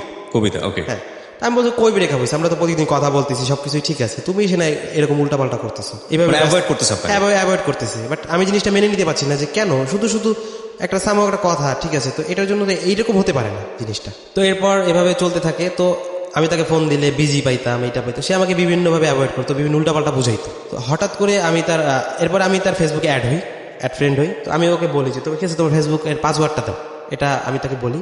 সে আমাকে কোনোভাবেই দিবে না, বাট আমার যে ফেসবুকের পাসওয়ার্ডটা এটা কিন্তু ওর কাছে ছিল প্রথম থেকেই। মানে আপনারটা দিবে কিন্তু ওরটা দিবে না? না, আমারটা ওর কাছে আগে থেকেই ছিল। আমি বললাম আমারটা তো তোমার কাছে আছে, তোমারটা কেন দিবে না? বা আমারটা দিব না, আমার ইচ্ছা, তোমাকে কেন দিতে হবে, এরকম একটা ব্যাপার আর কি ওর। তো এরপরে আমি ওর ফেসবুকে অ্যাড হই, ওর ছবিগুলোতে আমি কমেন্টস করি। তো হঠাৎ করে একদিন রাতের বেলা এর মধ্যে ঈদ আসে, এটা হচ্ছে 2015-এর জুলাই মাসে। হ্যাঁ, 2015 জুলাই মাসে এই ঘটনা, জুলাই 14 তারিখে এই ঘটনাটা ঘটে আমাদের। জি। তো এরপরে ঈদ চলে আসে, তো আমি তখন বরিশালে। তো আমি বললাম যে আমি তাহলে তোমার সাথে ঈদ করবো, আমি চলে আসি বরিশাল। ও বারবার আমাকে অ্যাভয়েডই করে যাচ্ছে। তো আমি ওর মার সাথে কথা বললাম, তখন আমি ওর মাকে মা বলে ডাকি। তো আমি বলি যে মা, ও এরকম এরকম কেন করতেছে বা এই সেই। তো সে বলতেছে তোমাদের সম্পর্ক, তোমরা এটা মীমাংসা করে নাও। আমি কি বলবো এরপর? তো সে জিনিসটা এইভাবে এড়িয়ে গেল। তো এড়িয়ে যাওয়ার পরে আমি, মধ্যস্থতাকারীতে কোনো কাজ হচ্ছে না? জি না, মানে আমি জাস্ট জানতে চাচ্ছি ওর অবস্থানটা, যে আসলে কেন এরকম করছে। আচ্ছা, এই লাভ রিলেশনশিপটা শুরু হওয়ার পরে এরকম জটিল ঝগড়া বা জটিল অবস্থান কতদিনের মধ্যে, কয় মাসের মধ্যে বা কয় বছরের মধ্যে? এটা হচ্ছে 2.5 বছরের মাথায়। 2.5 বছরের মাথায়। হ্যাঁ, এর এটাই মাঝখানে কি আপনাদের টুকটাক ঝগড়াঝাটি হওয়া বা অন্য কোনো- একদমই না, এবং এটার জন্য আমরা খুব প্রাউড ফিল। জি, বুঝতে পারছিলাম যে রিলেশনশিপ সে ব্রেকআপ করে ফেলতে চায়, এবং আপনি যেটা বলছিলেন যে কতদিন সম্পর্ক থাকার পরের ঘটনা এটা? এটা 2.5 বছরের সম্পর্ক, তারপরে এই ঘটনাটা ঘটে আর কি। ওকে, 2.5 বছর পরে। হ্যাঁ, তারপর? তো এরপরে ইন দ্য মিটে মো যেটা বলছিল যে বিয়ে শাদী দিয়ে দিবে ওকে, ফ্যামিলি থেকে চাপ হ্যাঁ। আছে, 2.5 বছরের মধ্যে কোনো চাপ আসেনি? না, এরপরে আর কোনো চাপ আসেনি। আচ্ছা, তো এরপরে ওর জন্য আপনি আপনার ক্যারিয়ারটা অন্যদিকে ডাইভার্ট করেন, অন্যদিকে ডাইভার্ট করেছি। জাস্ট পড়ালেখার, আমি মনে করতেছি পড়ালেখা করতে যত শর্টকাটে করা যায়। ডিপ্লোমা করলে শর্টকাটে ডিপ্লোমাটা হ্যাঁ। করে কাজের মধ্যে ঢুকে কাজের যেতে মধ্যে পারবেন। ঢুকে যাবো, আমি আর্ন করবো, দেন আমি ওকে হারাবো না। Okay, just right. এইটাই আমার Right. এইম ছিল। হঠাৎ করে আমি ওর ফেসবুকে যখন অ্যাড হলাম, ওর ছবিগুলোতে কমেন্টস করি, তো হঠাৎ করে একদিন রাতে একটা ছেলে আমাকে নক করে, আচ্ছা, আপনি কবিতার কে হন? আমি বললাম আপনি কে? মেসেঞ্জারে আমাদের কথা হচ্ছে। জি। তো এরপর বলতেছে আমি তোর বিএফ। বিএফ? আমি বললাম বিএফ মানে কি বলেন? বলে আপনি কি, এটা আগে বলেন। আমাদের জাস্ট কনভারসেশনগুলো এরকম হচ্ছিল। তা আমি বললাম আমি ওর হাজব্যান্ড, মানে আমি একটু আমাকে আগিয়ে রাখলাম আর কি। ওকে। আমি ওর হাজব্যান্ড। কি বলেন, ওর তো বিয়েই হয়নি। আমি বলি হ্যাঁ হয়েছে। মানে এরকম জাস্ট ওকে বলতেছি কথাগুলো, ছেলেটাকে। ওকে। তো বলে আচ্ছা ঠিক আছে, আপনার ফোন নাম্বারটা দেন তো। তো আমরা দুজনের ফোন নাম্বার এক্সচেঞ্জ করি, এবং দেন আমরা ওই রাতেই কথা বলি। যে কিছু একটা হ্যাঁ, ঝামেলা ওই আছে। ছেলেটা আমাকে নক করলো। ওকে, ফোনে। নক করার পরে আমি ওর সাথে ফোনে কথা বলি। দেন ও আমাকে যে সমস্ত কথাগুলো জানালো, আমার মাথায় আকাশ ভেঙে পড়লো আর কি। আমরা জানতে চাই, মানে জি। ইনডিটেইলি বলেন। তো এরপর সে আমাকে ওদের একটা ডুয়েট ছবি পাঠালো মেসেঞ্জারে। ডুয়েট ছবি? হ্যাঁ। ওকে। ওর সাথে আমার 14 তারিখে একটু ঝামেলা হয়েছে, তার 2 দিন পরে ও ফেসবুক চালু করছে। সেই 2 দিন পরেই ওই ছেলের সাথে সে মানে মিট করছে। 2 দিনের সম্পর্কে। ওকে। 2 দিনের সম্পর্কের মধ্যেই সে মিট করছে, ওকে নিয়ে বোটানিক্যাল গার্ডেনে গেছে। ছেলেটাকে নিয়ে? হ্যাঁ, ছেলেটাকে নিয়ে বোটানিক্যাল গার্ডেনে গেছে। হ্যাঁ। এবং সেখানে যাওয়ার পর তাদের ডুয়েট ছবি তুলছে, এবং সেই ছবিটা আমাকে সেন্ড করছে ছেলেটা। পাঠিয়েছে? হ্যাঁ। আচ্ছা। এরপরে আমি আমাদের যে ছবিগুলো আছে, আমিও 2-1 ওকে পাঠালাম, যে আচ্ছা। বিশ্বাসটা অর্জন করার জন্য। ওকে। তো এরপরে আমি বললাম, মানে ছেলেটা যথেষ্ট ভালো। হ্যাঁ, ভদ্রলোক। মানে ডুয়েট ছবিটা কি আসলে এমন ছিল যে বয়ফ্রেন্ড গার্লফ্রেন্ড বোঝায় এরকম ছবি হ্যাঁ, ছিল? একদম পাশাপাশি বসে দুজনে সেলফি তুলেছে আর কি। সেলফি তুলেছে মানে কি? সেলফি তোলা তো যে কারোর সঙ্গেই সেলফি তুলতে না, পারে। খুব নিয়ারেস্ট হয়, মানে ছবির মধ্যে এমন কোন এক্সপ্রেশন ছিল কিনা? একদম খুব নিয়ারেস্ট হয়ে মানে Okay, ছবি okay, তুলেছে। ওকে ওকে। তারপর? তো এরপরে আমি জিনিসটা দেখলাম। তো এরপরে আমি ওকে বললাম, মানে আমি ওর সাথে সম্পূর্ণ কথাগুলো শেয়ার করলাম, জি। যে আমার এতদিনের সম্পর্কে এই ব্যাপার, এরকম এরকম সবকিছু বলার পরে তো আমি ওকে একটা রিকোয়েস্ট করলাম যে ভাইয়া তুমি এই জিনিসটা ওকে কাছ থেকে হাইড করো, আমি ওকে বাসায় ইনভাইট করবো। Okay. আমার বাসায় তো এতদিনে কবিতা আমার বাসায় প্রায় যায় আসে। জি। তো আমি ওকে বাসায় ইনভাইট করি। ইনভাইট করার পরে ও আমার বাসায় আসে। কবিতা আপনার বাসায় আসে? হ্যাঁ, কবিতা আমার বাসায় আসে। আসার পরে আমি ওকে ছবিটা দেখাই। আচ্ছা। What is this? তার পুরো চেহারাটা একদম মানে ফ্যাকাশে হয়ে গেল মুহূর্তের মধ্যেই। এরপরে আমি ওর কাছ থেকে মোবাইলটা নিলাম। তো মোবাইলটা নেওয়ার পরে আমি ওর মেসেঞ্জারে ঢুকলাম। সেখানে কিছু কিছু চ্যাটিং ছিল ছেলেটার সাথে, মানে যেগুলো আমি ভাষায় প্রকাশ করতে পারবো না। কিছু নোংরা চ্যাটিং। ইট ইজ লাইক নোংরা, অর যেটা হচ্ছে ভার্চুয়ালি আমাদের এক ধরনের অনৈতিক সম্পর্ক গ্রো করে, যেটা জি। খুব র্যান্ডমলি হয়, ইভেন সম্পর্ক হওয়ার আগে হয়ে যায় এই ধরনের সম্পর্ক, রাইট? ওকে। এমন কিছু সেটা কি কথা- আপনার সঙ্গেও ছিল? জি, আমার সাথে মানে ওর সাথে যে কথাগুলো, সে কথাগুলো আমার সাথে 2.5 বছর এরকম কোনো কথা হয়নি। আচ্ছা, মানে ওর সঙ্গে এটা ওর ছিল? সাথে 2 দিনের সম্পর্কে যে কথাগুলো ওদের সাথে কনভারসেশন হয়েছে, অ্যাজ লাইক আমি যদি একটু বলতে যাই, জি। মানে ওদের কনভারসেশনগুলো দেখে বুঝতে পারছি কবিতা ছেলেটাকে বেশ কনভিন্স করার চেষ্টা করতেছে। কবিতা নিজেই কনভিন্স করে? কবিতা নিজেই ছেলেটাকে কনভিন্স করার চেষ্টা করতেছে। আচ্ছা। মানে বিভিন্ন অ্যাড্রেস করতেছে, জান সোনা এটা সেটা বলে, মানে Okay. যেগুলো ভালোবাসার কথাগুলো এগুলো Okay. বলে ছেলেটাকে অ্যাড্রেস করতেছে। তো সে নিজেই বলতেছে আমার মানে ভিজা জুলের ছবি দেখবা। ওকে, That's মানে like- সামহাও যে ও তাকে অনেক বেশি ফ্লোর দিচ্ছে। অনেক বেশি ফ্লোর দিচ্ছে। আচ্ছা। হ্যাঁ, বাস এরকম আর কি। তো এরকম মানে বেশ নোংরা, আমি আর বলতে চাচ্ছি না কথাগুলো। ওকে। তো এরপরে এইগুলো আমি যখন ফেসবুকে দেখলাম, আর দেখার পরে কিছুক্ষণ পরে আচ্ছা ইমোতে আসো, মানে একজন মানে কবিতা ছেলেটাকে মানে ইমোতে আসতে বলতেছে, যে মানে ভিডিও কলে কথা বলি এরকম সেরকম আর কি এগুলো। তো আমি ওকে বলি যে আচ্ছা এইগুলোই হয়েছে নাকি এর চেয়ে বেশি কিছু হয়েছে, এটা আমাকে বলো। মানে এই মতে কিছু হয়েছে কিনা? হ্যাঁ এই মতো হয়েছে কিনা, ভিডিও কলে কি করছো এটা বলো তুমি আমাকে, মানে ওই মেসেজগুলোর বেসিসে আর কি আমি ওকে প্রশ্নটা করলাম। ওকে। ও বলতেছে না এরকম কিছু হয় নাই, বাট ইমোটাও আগে থেকে ডিলিট করে ফেলছে বাসায় আসার আগে। আচ্ছা আচ্ছা। ইমোটা আগে থেকে ডিলিট করে ফেলছে, তো আমি দেখতে পাইনি কিছুই। তো এরপরে সবকিছু বোঝানোর পরে আমি ওকে বললাম যে তুমি আমার সাথে এরকম বিট্রিটা কেন করলা, 2.5 বছরের সম্পর্ক, তুমি কিভাবে 2 দিনের মধ্যে আরেকটা জায়গায় কনভার্ট হইতে পারো, কিভাবে তুমি এই কাজটা করতে পারলা, এরকম বললাম। তো প্রচণ্ড সরি ফিল করে, আমি ভুল করছি এটা সেটা বিভিন্নভাবে বইলে টইলা। তো আমি জিনিসটা মেনে নিই, আমি এইভাবে মেনে নেই হয়তো বা আমার সম্পর্কে কোথাও দুর্বলতা ছিল, মানে আপনার নিজের মধ্যে আমি নিজের মধ্যেই নিয়ে নিয়েছি দোষটা, তাই লোক কেন যাবে। তো এরপরে এই বিষয়গুলো আর কি ও আমার বাসায় আসার আগে আমি ওর মায়ের সাথে শেয়ার করে ফেলছি কথাগুলো, যেহেতু ও ওর মায়ের কাছে থাকে। ওর মার সাথে শেয়ার করেছেন কেন? কারণ ও ওর বাসায় থাকে, মানে ওর মার কাছে থাকে। এখন ও আমার আমার আমার পরিচয় দিয়ে ওই ছেলের সাথে কথা বলে, এবং এই কারণে জানিয়েছি যে যেহেতু আমি ওকে প্রচণ্ড ভালোবাসি, ওর ভালো মন্দ সব কিছুই আমি দেখি, বা ও যাতে ভালো হয় সেই জিনিসটাই আমি চেষ্টা করবো। তো ওর আম্মুর কাছে থাকা অবস্থায় ওই ছেলের সাথে কথা বলতো ফোনে, এবং আপনার কথা আমার কথা বলে আর কি। তো এই জন্য আর কি জিনিসটা জানানো, যে একটু যাতে চোখে চোখে রাখে। Okay fine. আচ্ছা, তো এরপরে বিষয়টা জানানোর পরে ও আমার বাসায় আসে। তো এরপর আমার বাসায় এসে জানানোর পরে ও আমাকে রিকোয়েস্ট করে যে এই বিষয়টা যেন আম্মু না জানে। কবিতা আমাকে অলরেডি বলে। আপনি জানিয়ে দিয়েছেন, কিন্তু ও আসার আগে আমি ওর আম্মুকে ইনফর্ম করে দিয়েছি বিষয়টা, যেহেতু বাসায় আসতেছে, কেন আসতেছে, এই জিনিসগুলো আম্মুকে আমি ইনফর্ম করে দিয়েছি আগে। তো এরপরে যখন ও প্রচণ্ড সরি ফিল করে তখন আমার নিজের কাছে খারাপ লাগে যে না আসলে জিনিসটা ভুল হয়ে গেল। তখন আমি আবার ওর আম্মুকে ফোন দিয়ে বলি যে আমি ওকে প্রচণ্ডভাবে বুঝাইছি এবং নিজের ভুলটা বুঝতে পারছে, আপনি তাহলে জিনিসটা ওকে ধরা দিয়েন না, যে আপনি যেন জানেন এরকম বললেন না, তাহলে ও মানে খুব কষ্ট পাবে জিনিসটা। ওকে। তো আমি ওর আম্মুকে আবার ওইভাবে ম্যানেজ করে নিই। Okay fine. সে আকাশ থেকে পড়ছে যে আমার মেয়ে এই কাজটা করলো। তো একটা পর্যায়ে একটা কথা বলতে ভুলে গেছি, দ্যাট টাইম আমার বিদেশে যাওয়ার যে একটা ব্যাপার, জি, যে আমি ইউরোপের যাওয়ার জন্য একদম সবকিছু প্রায় ফাইনাল হয়ে গেছে, পাসপোর্ট ভিসা টিসা প্রায় চলে আসবে, এরকম একটা অবস্থা। জি। তো এই সিচুয়েশনটার মধ্যে এইরকম একটা সমস্যা গ্রো করছে আমাদের মধ্যে। আচ্ছা।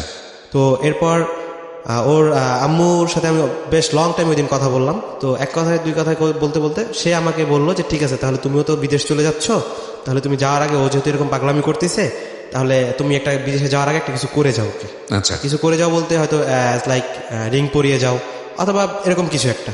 তো আমি বললাম যে আচ্ছা ঠিক আছে, আমি তাহলে আমার ফ্যামিলির সাথে কথা বলি। আচ্ছা। এরকম একটা ওখানে মোটামুটি একটা হয়ে গেল। তো ও এতদিনে আমার কবিতা আমার সাথে পুরো ইজি, মানে ওই ছেলেটার সাথে যে করছে সব ভুলে গেছে। এবং ওর মায়ের একটা কথা ছিল আমার কাছে যে বাবা তুমি আমার মেয়েকে যদি বিয়ে করো, তোমাকে আমি একটা কথা দিতে হবে, সেটা হচ্ছে বিয়ের পরে এই বিষয়টা তুমি সম্পূর্ণ ভুলে যাবা, ও যে ভুল করছে এই সম্পূর্ণ বিষয়টা ভুলে যাবা, এই বিষয়টা নিয়ে আমার মেয়েকে তুমি কোনো কথা বলতে পারবা না। আচ্ছা। আমি বললাম ওকে ঠিক আছে, আমি এটা নিয়ে আর কোনো কথা বলবো না, যা হয়েছে আমি তো সব জেনেছি, এখানে তো আর কিছু বলার নাই। জি। ওকে। তো এরপর এরকম হয়, তো আমি বাসায় গিয়ে বিষয়টা জানাই। তো জানানোর পর আমার ফ্যামিলি থেকে প্রথমে একটু করে, তো এরপরে আমি বলতেছি দেখো আমি তো বাইরেই চলে যাচ্ছি, জি, আমি চলে আসবো, বা ও এরকম উল্টাপাল্টা করতেছে, থাকুক সমস্যা কি। এরপরে তাদেরকে আমি কোনোভাবে ম্যানেজ করি। তো এরপরে ওর ওদিক দিয়ে ওর বাবাকে ওর আম্মু ম্যানেজ করে। তো দুইটা ফ্যামিলি মোটামুটি কনভিন্স হয়ে গেল আচ্ছা, এই টার্মটার পরে আর কি। তো এরপর আমাদের বাসা থেকে ওদের বাসায় গেল আমার বাবা, দুলাভাই, মানে আমার গার্ডিয়ান লেভেলটা গেল আচ্ছা, প্রস্তাব নিয়ে। তো যাওয়ার পরে মানে এখন আমাদের লাভের বিষয়টা এখন অ্যারেঞ্জের দিকে যাচ্ছে। তো এরপরে ওখানে প্রস্তাব নিয়ে গেল। তো যাওয়ার পরে ওখানে বেশ কথাবার্তা হইলো। তো ওখানে ওই দিন একটা প্রবলেম ক্রিয়েট হয়েছে, সেটা হচ্ছে কাবিন নিয়ে সমস্যা। তো আমার বাবা গিয়েছে, আমার বোন দুলাভাই ওরা গিয়েছে, ওরা বলছে জাস্ট এঙ্গেজমেন্ট করে রাখবে। হ্যাঁ, বাট ওর আব্বুর ভাষ্য হচ্ছে যে না, এঙ্গেজমেন্ট না, যদি করতে হয় আমার মেয়েকে একবারে বিয়ে করতে হবে, এসব এঙ্গেজমেন্ট হবে না, একবারে বিয়ে করতে হবে। ফ্যামিলির কথা হচ্ছে, ওর ফ্যামিলির কথা। জি। তো এরকম একটা ব্যাপার। আর মানে ওর বাবার কথা হচ্ছে আমার মেয়েকে যদি এখন নিয়ে যান তাও আমি বেঁচে যাই, রাগান্বিত হয়ে আর কি কথাগুলো বলছে আর কি। আচ্ছা, তখন ও কোন ক্লাসে পড়ে? ও এসএসসি দিবে আর কি। এসএসসি দিবে। আচ্ছা, মানে বিয়ের বয়সই হয়নি ইনফ্যাক্ট। তো এরপরে এদিক দিয়ে মানে কবিতাও চাচ্ছে যে হয়ে যাক। তো এরপর ওর বাবা ওর এরকম, তারপরে কাবিন নিয়ে একটা কথা উঠে। তো ওরা চাচ্ছিল মানে প্রায় 10 লাখ টাকা কাবিন করবে। আচ্ছা। তো আমাদের পক্ষ থেকে বলছে যে না, 10 লাখ টাকা হবে না। তো এরকম আর কি, যে বিষয়টা আর কি হয় প্রায় সম্পর্কের মধ্যেই হয়। তো এরপরে 3 লাখ টাকার কি কাবিনটা ফিক্সড হয়। তো এরপরে ওই 2015 অগাস্টের 21 তারিখে আমাদের বিয়েটা ধার্য হয়। আচ্ছা। এর মধ্যে আমরা নিজেরা দুই পক্ষ থেকেই আমাদের শপিং টপিং যা কিছু যার যা দরকার ছিল সব কিছু ফুলফিল করি, এবং 2015 সালের 21শে অগস্ট আমাদের বিয়েটা আনুষ্ঠানিকভাবে সম্পন্ন হয়। সম্পূর্ণ হয়ে গেল? হ্যাঁ, সম্পূর্ণ হয়ে গেল। মানে আপনার কি মেন্টালি প্রিপারেশন ছিল যাতে তাড়াতাড়ি ওকে বিয়ে করতে হবে, না, আমার নাকি ঘটনার প্রেক্ষাপটে আপনি বিয়ে আমার করবেন? মেন্টালি প্রিপারেশনটা ছিল এই যে ও ইন্টার পাসটা কমপ্লিট করবে, আমি এর মধ্যে দাঁড়িয়ে যাব, এরপরে গিয়ে আমাদের বিয়েটা হবে। আমাদের প্রথম থেকে এরকম একটা মানে চিন্তা ভাবনা ছিল আমাদের শুধু সম্পর্কটা এই এইভাবে ছেলেটাকে নিয়ে এই ঘটনাটা ঘটলো বলেই হ্যাঁ। বিয়েটা হলো? বিয়েটা হয়ে গেল আর কি। আচ্ছা, এগুলো একটু নোট রাখতে হবে, হ্যাঁ, কারণ এগুলোর একটা ইম্প্যাক্ট আছে গল্পের শেষে। হ্যাঁ, তো এভাবে বিয়েটা হয়ে গেল। তো অ্যাজ ইউজুয়াল সে খুব নর্মাল, কিছু হয়েছে বা এরকম কিছু না। তো আমিও খুব নর্মাল আছি। তো ও ওর বাসায় বসেই এসএসসি পরীক্ষাটা দিবে। তো ওর বাসায় বসে পরীক্ষা দিচ্ছে, তো আমি ওদের বাসায়। ইন দ্য মিনটাইম ওই ছেলেকে আর যোগাযোগ করতো আপনার না, সাথে? ওই ছেলেকে সে সাথে সাথে ব্লক করে দিয়েছে আবার। আপনার নাম্বার তার কাছে ছিল? না, সেও আর যোগাযোগ করেনি। বাট আমি ওকে একদিন ফোন দিয়েছি, ফোন দিয়ে আমি ওর সাথে দেখা করতে চাইছি, তো এরকম। তো সে বলছে আচ্ছা ঠিক আছে ফাইন। তো এরপর আর ওরকম কথা হয়নি তার সাথে। আচ্ছা, তো সে আর কোনো ডিস্টার্ব করেনি। ওকে। তো এরপর এভাবে চলে গেল। তো এরপর ও ওখানে বসে পরীক্ষা দিচ্ছিল, আমি ওর বাসায় মাঝে মাঝে যেতাম। ও আমার বনানীর বাসায় আসতো মাঝে মাঝে, তো আমি ওকে পড়াতাম, পরীক্ষা দিত। তো এরকমই চলছিল আমাদের জি। প্রাথমিকভাবে সংসার লাইফটা। তো ওর পরীক্ষা যখন শেষ হয়ে গেল, তখন ও আমার গ্রামের বাড়িতে যাবে আর কি। ওকে। তো এতদিন মানে আমার বনানী আর ওদের বাসায় যাওয়া আসা করতাম আমরা দুজনে। তো এরপরে যখন ওর পরীক্ষা শেষ হয়ে গেল, তো আমার গ্রামের বাড়িতে ওকে নিয়ে যাব। তো যথেষ্ট অনার করেই আমি ওকে প্রথমবারের মতো আমার গ্রামের বাড়িতে নিয়ে গেলাম। ওকে। তো যাওয়ার পরে বেশ খুশি সবাই, খুশি। তো এরপর ওইভাবেই থাকলো ওখানে প্রায় 1-1.5 মাসের মতো ছিল। তো এরপর ওর আবার অ্যাডমিশনের সময় চলে আসছে কলেজের। তো ওর কথা হচ্ছে ও প্রচণ্ড পড়ালেখা করবে, আমি ওকে প্রচণ্ড সাপোর্ট দিছি, হ্যাঁ তুমি পড়ালেখা করবা, তো অবশ্যই পড়ালেখার দরকার আছে, পড়ালেখা করবা। তো এরকম। আপনি কি দেশের বাইরে চলে গেলেন এরপরে? না, আমার আর দেশের বাইরে যাওয়াটা হয়নি। কেন হলো? এটা হয়নি কারণ ওই যে আমাদের যে 2015 সালে একটা অভিবাসী যে একটা সমস্যা ছিল, আচ্ছা আচ্ছা, পুরো ইউরোপীয় ইউনিয়ন জুড়ে যে একটা অভিবাসী নিয়ে প্রবলেম ছিল, ওই সময় আপনার যাওয়াটা বাদ এই পড়ে গেল? প্রবলেমটার জন্য পুরো ইউরোপীয় ইউনিয়ন আমাদের যে ভিসাটার ব্যাপারটা এটা সম্পূর্ণ ক্লোজ করে দেয় এবার। ওকে। এটা হচ্ছে একটা কপালের ফের আর কি বলতে গেলে, যাই হোক। তো এই জন্য আর কি যাওয়া হয়নি। তো আমি পিছিয়ে পড়ি নাই, আমার মনের মধ্যে প্রচণ্ড মনোবল ছিল যে হয় নাই তো কি হয়েছে, আমি আবার অন্যভাবে ট্রাই করবো। যখন একটা ছেলে যখন নিজের দায়িত্বই নিজে নিতে পারে না, তখন আমি ওর দায়িত্বটা নিচ্ছি এবং আমি চেষ্টা করেছি ওকে কোথাও কোনো কষ্ট দিব না। এবং আমি আমার নিজের উপরে এতটুকু বিশ্বাস আছে আমি সব পারবো। আল্লাহকে আমি শুধু একটা কথাই বলি, তুমি আল্লাহ আমার শুধু হাত পা আর মাথার সেন্সটা ঠিক রাখবা, আমি সব কিছু করতে পারবো। তো এরকম একটা ব্যাপার। তো আমার গ্রামের বাড়িতে নিয়ে যাই। তো ও মানে গ্রামের বাড়িতে থাকবে না, হ্যাঁ, কবিতা গ্রামের বাড়িতে থাকতে চাচ্ছে না, ও ঢাকায় থাকবে, ঢাকায় ভর্তি হবে। তো ওর কথা মতো আমি ওকে ঢাকাতে নিয়ে আসি, ঢাকাতে নিয়ে এসে আমি ঢাকাতেই অ্যাডমিশন করাই। ওকে। এগুলো সবকিছু আমি নিজে থেকেই করাই। এরপর আমার বনানীর বাসাও থাকতেছে, জি। আমার বোনের সাথে একসাথে থাকতেছি আমরা আর কি। ওকে। তো মানে ও যতদিন আমার গ্রামের বাড়িতে গেল, আমার মা ওকে একটা কথা বলছে প্রথম, যে তুমি আমার মেয়ের মতো, তুমি এখন আমার সংসারে আসছো, তুমি 10 বছর পর্যন্ত কাজ শিখবা, 10 বছর পরে গিয়ে তুমি কাজ করবে, এর আগে তোমার কাজ করার কোনো দরকার নেই। জি। এরকম মানে মা শোনা ছাড়া কথাই বলেনি ওকে, এরকম একটা ব্যাপার। মানে আমি হচ্ছি আমার মায়ের কলিজা, আমার বউ হচ্ছে আরেকটা কলিজা আর কি, এরকম একটা ব্যাপার আমার মায়ের। ওকে। তো তখনও তো আপনার মানে ওয়াইফ কবিতা যিনি, সে তো আপনার বাড়িতে আসে নাই, মানে ওনার নিজেদের বাড়িতেই থাকতেছে। তুলে নিয়ে আসছেন কিনা? উঠাই নিয়ে আসছেন? হ্যাঁ, উঠাই নিয়ে আসছি। আচ্ছা, অনুষ্ঠান করেই নিয়ে আসছেন? হ্যাঁ। ওকে। ওরা আমাদের বাসায় আসছে, মানে খুব বড়সড় করে উঠাই নেওয়া হয় না আর কি। তো ওই মানে ওরা আমাদের বাড়িতে আসছে, তো ওদের কিছু মানে গেস্ট আসছে, এইভাবে আর কি উঠে নিয়ে আসা হয়েছে আর কি। তো এরপরে মানে আর একটু বড় করে একটা প্রোগ্রাম করার কথা ছিল আমার গ্রামের বাড়িতে আর কি। জি। হ্যাঁ, যে আমার মানে গ্রামের বাড়িতে সবাই জানবে শুনবে, তো মানে গ্রামের বাড়িতে খুব বড় সড়ো করে উঠে নিয়ে আসবো, এরকম একটা প্ল্যানিং ছিল আমাদের। জি। তো এরপরে ও ঢাকায় অ্যাডমিশন নেবে, তো এরপর আমি ঢাকাতে চলে আসি, ওকে নিয়ে ঢাকাতে অ্যাডমিশন করাই। তো আমার বাসায় বনানীর বাসায় থাকতেছে, তো এইভাবে তো আমার বোনের সাথে থাকতেছে। ও মানে কোনো প্রেশার নেই, জাস্ট নর্মাল। আমার বোন ওকে নিজের বোনের মতোই মনে করতেছে, জাস্ট এরকমই, রান্না বাড়ার কোনো ঝামেলা নেই, কোনো কিছু নেই, এইভাবে চলতেছে। জি। তো এভাবে আমার সংসারটা চলতেছে, খুব ভালোই লাগতেছে। তো এখন আমার কথা হচ্ছে যে এখন আমার তো কিছু করতে হবে, এভাবে তো আর চলে না। আমার কাছে যা ছিল বা যা ইয়ে করছে সব কিছু প্রায় শেষ হয়ে আসছে, তো আমার এখন কিছু করতে হবে। তো এখন আমি নিজে থেকে ওই যে আমি হোটেল ম্যানেজমেন্টটা করেছিলাম, তো আমি ওইটাকে কাজে লাগাবো এখন, এটা আমার একটা প্লাস পয়েন্ট আছে। ওকে। তো আমি কি করলাম, আমি একটা হোটেলে ইন্টারভিউ দিলাম। এবং কিবরিয়া ভাই একটা কথা বলি, আজ পর্যন্ত আমি যেখানে যতগুলো ইন্টারভিউ দিছি কোথাও থেকে আমি রিফিউজ হইনি, ইনশাল্লাহ সব জায়গাতেই আমি টিকে গেছি এবং প্রত্যেক জায়গায় আমি সফল হয়েছি। ওকে। তো আমি একটা চেইন হোটেলে ইন্টারভিউ দিই এবং সেখানে তারা আমাকে কল করে এবং আমি সেখানে ঢুকে যাই। আচ্ছা। তো এভাবে চলছে। তো এখন হঠাৎ করে মানে একটা প্রবলেম হয়েছে কি, মানে আমার বোনের সাথে আমার একটা অর্থনৈতিক লেনদেন নিয়ে একটু প্রবলেম হয়েছে। সংসার কেমন চলছিল সেটা? সংসার বেশ ভালো চলছে, খুবই ভালো চলছে। কোনো প্রবলেম নাই। ওদের বাড়ির সবাই আমাকে একদম নিজের ছেলের মতো মনে করতেছে, আমার শ্বশুর শাশুড়ি আচ্ছা। এবং আমাদের পক্ষ থেকে সবাই খুব একদম স্মুথলি যাচ্ছে, Beautiful. যেখানে কোনো কথা বলে মানে একটা কলম ঠেকানোরও কোনো জায়গা নেই, বিউটিফুল, এরকম একটা ব্যাপার। হ্যাঁ। তো এরপর আমার বোনের সাথে মানে আমরা একটা কাজ করেছি, আমার ওয়াইফও আমাকে হেল্প করেছে যথেষ্ট। তো এরপরে মানে একটা অর্থনৈতিক লেনদেন নিয়ে একটা প্রবলেম হয়েছে। আমাদের যে অঙ্কটা দেওয়ার কথা ছিল টাকাটা, সেই অঙ্কটা আমরা পাইনি। তো এইটা নিয়ে একটা মন কালাকালি হয়েছে আমার ওয়াইফের সাথে, আমার বোনের সাথে আর কি।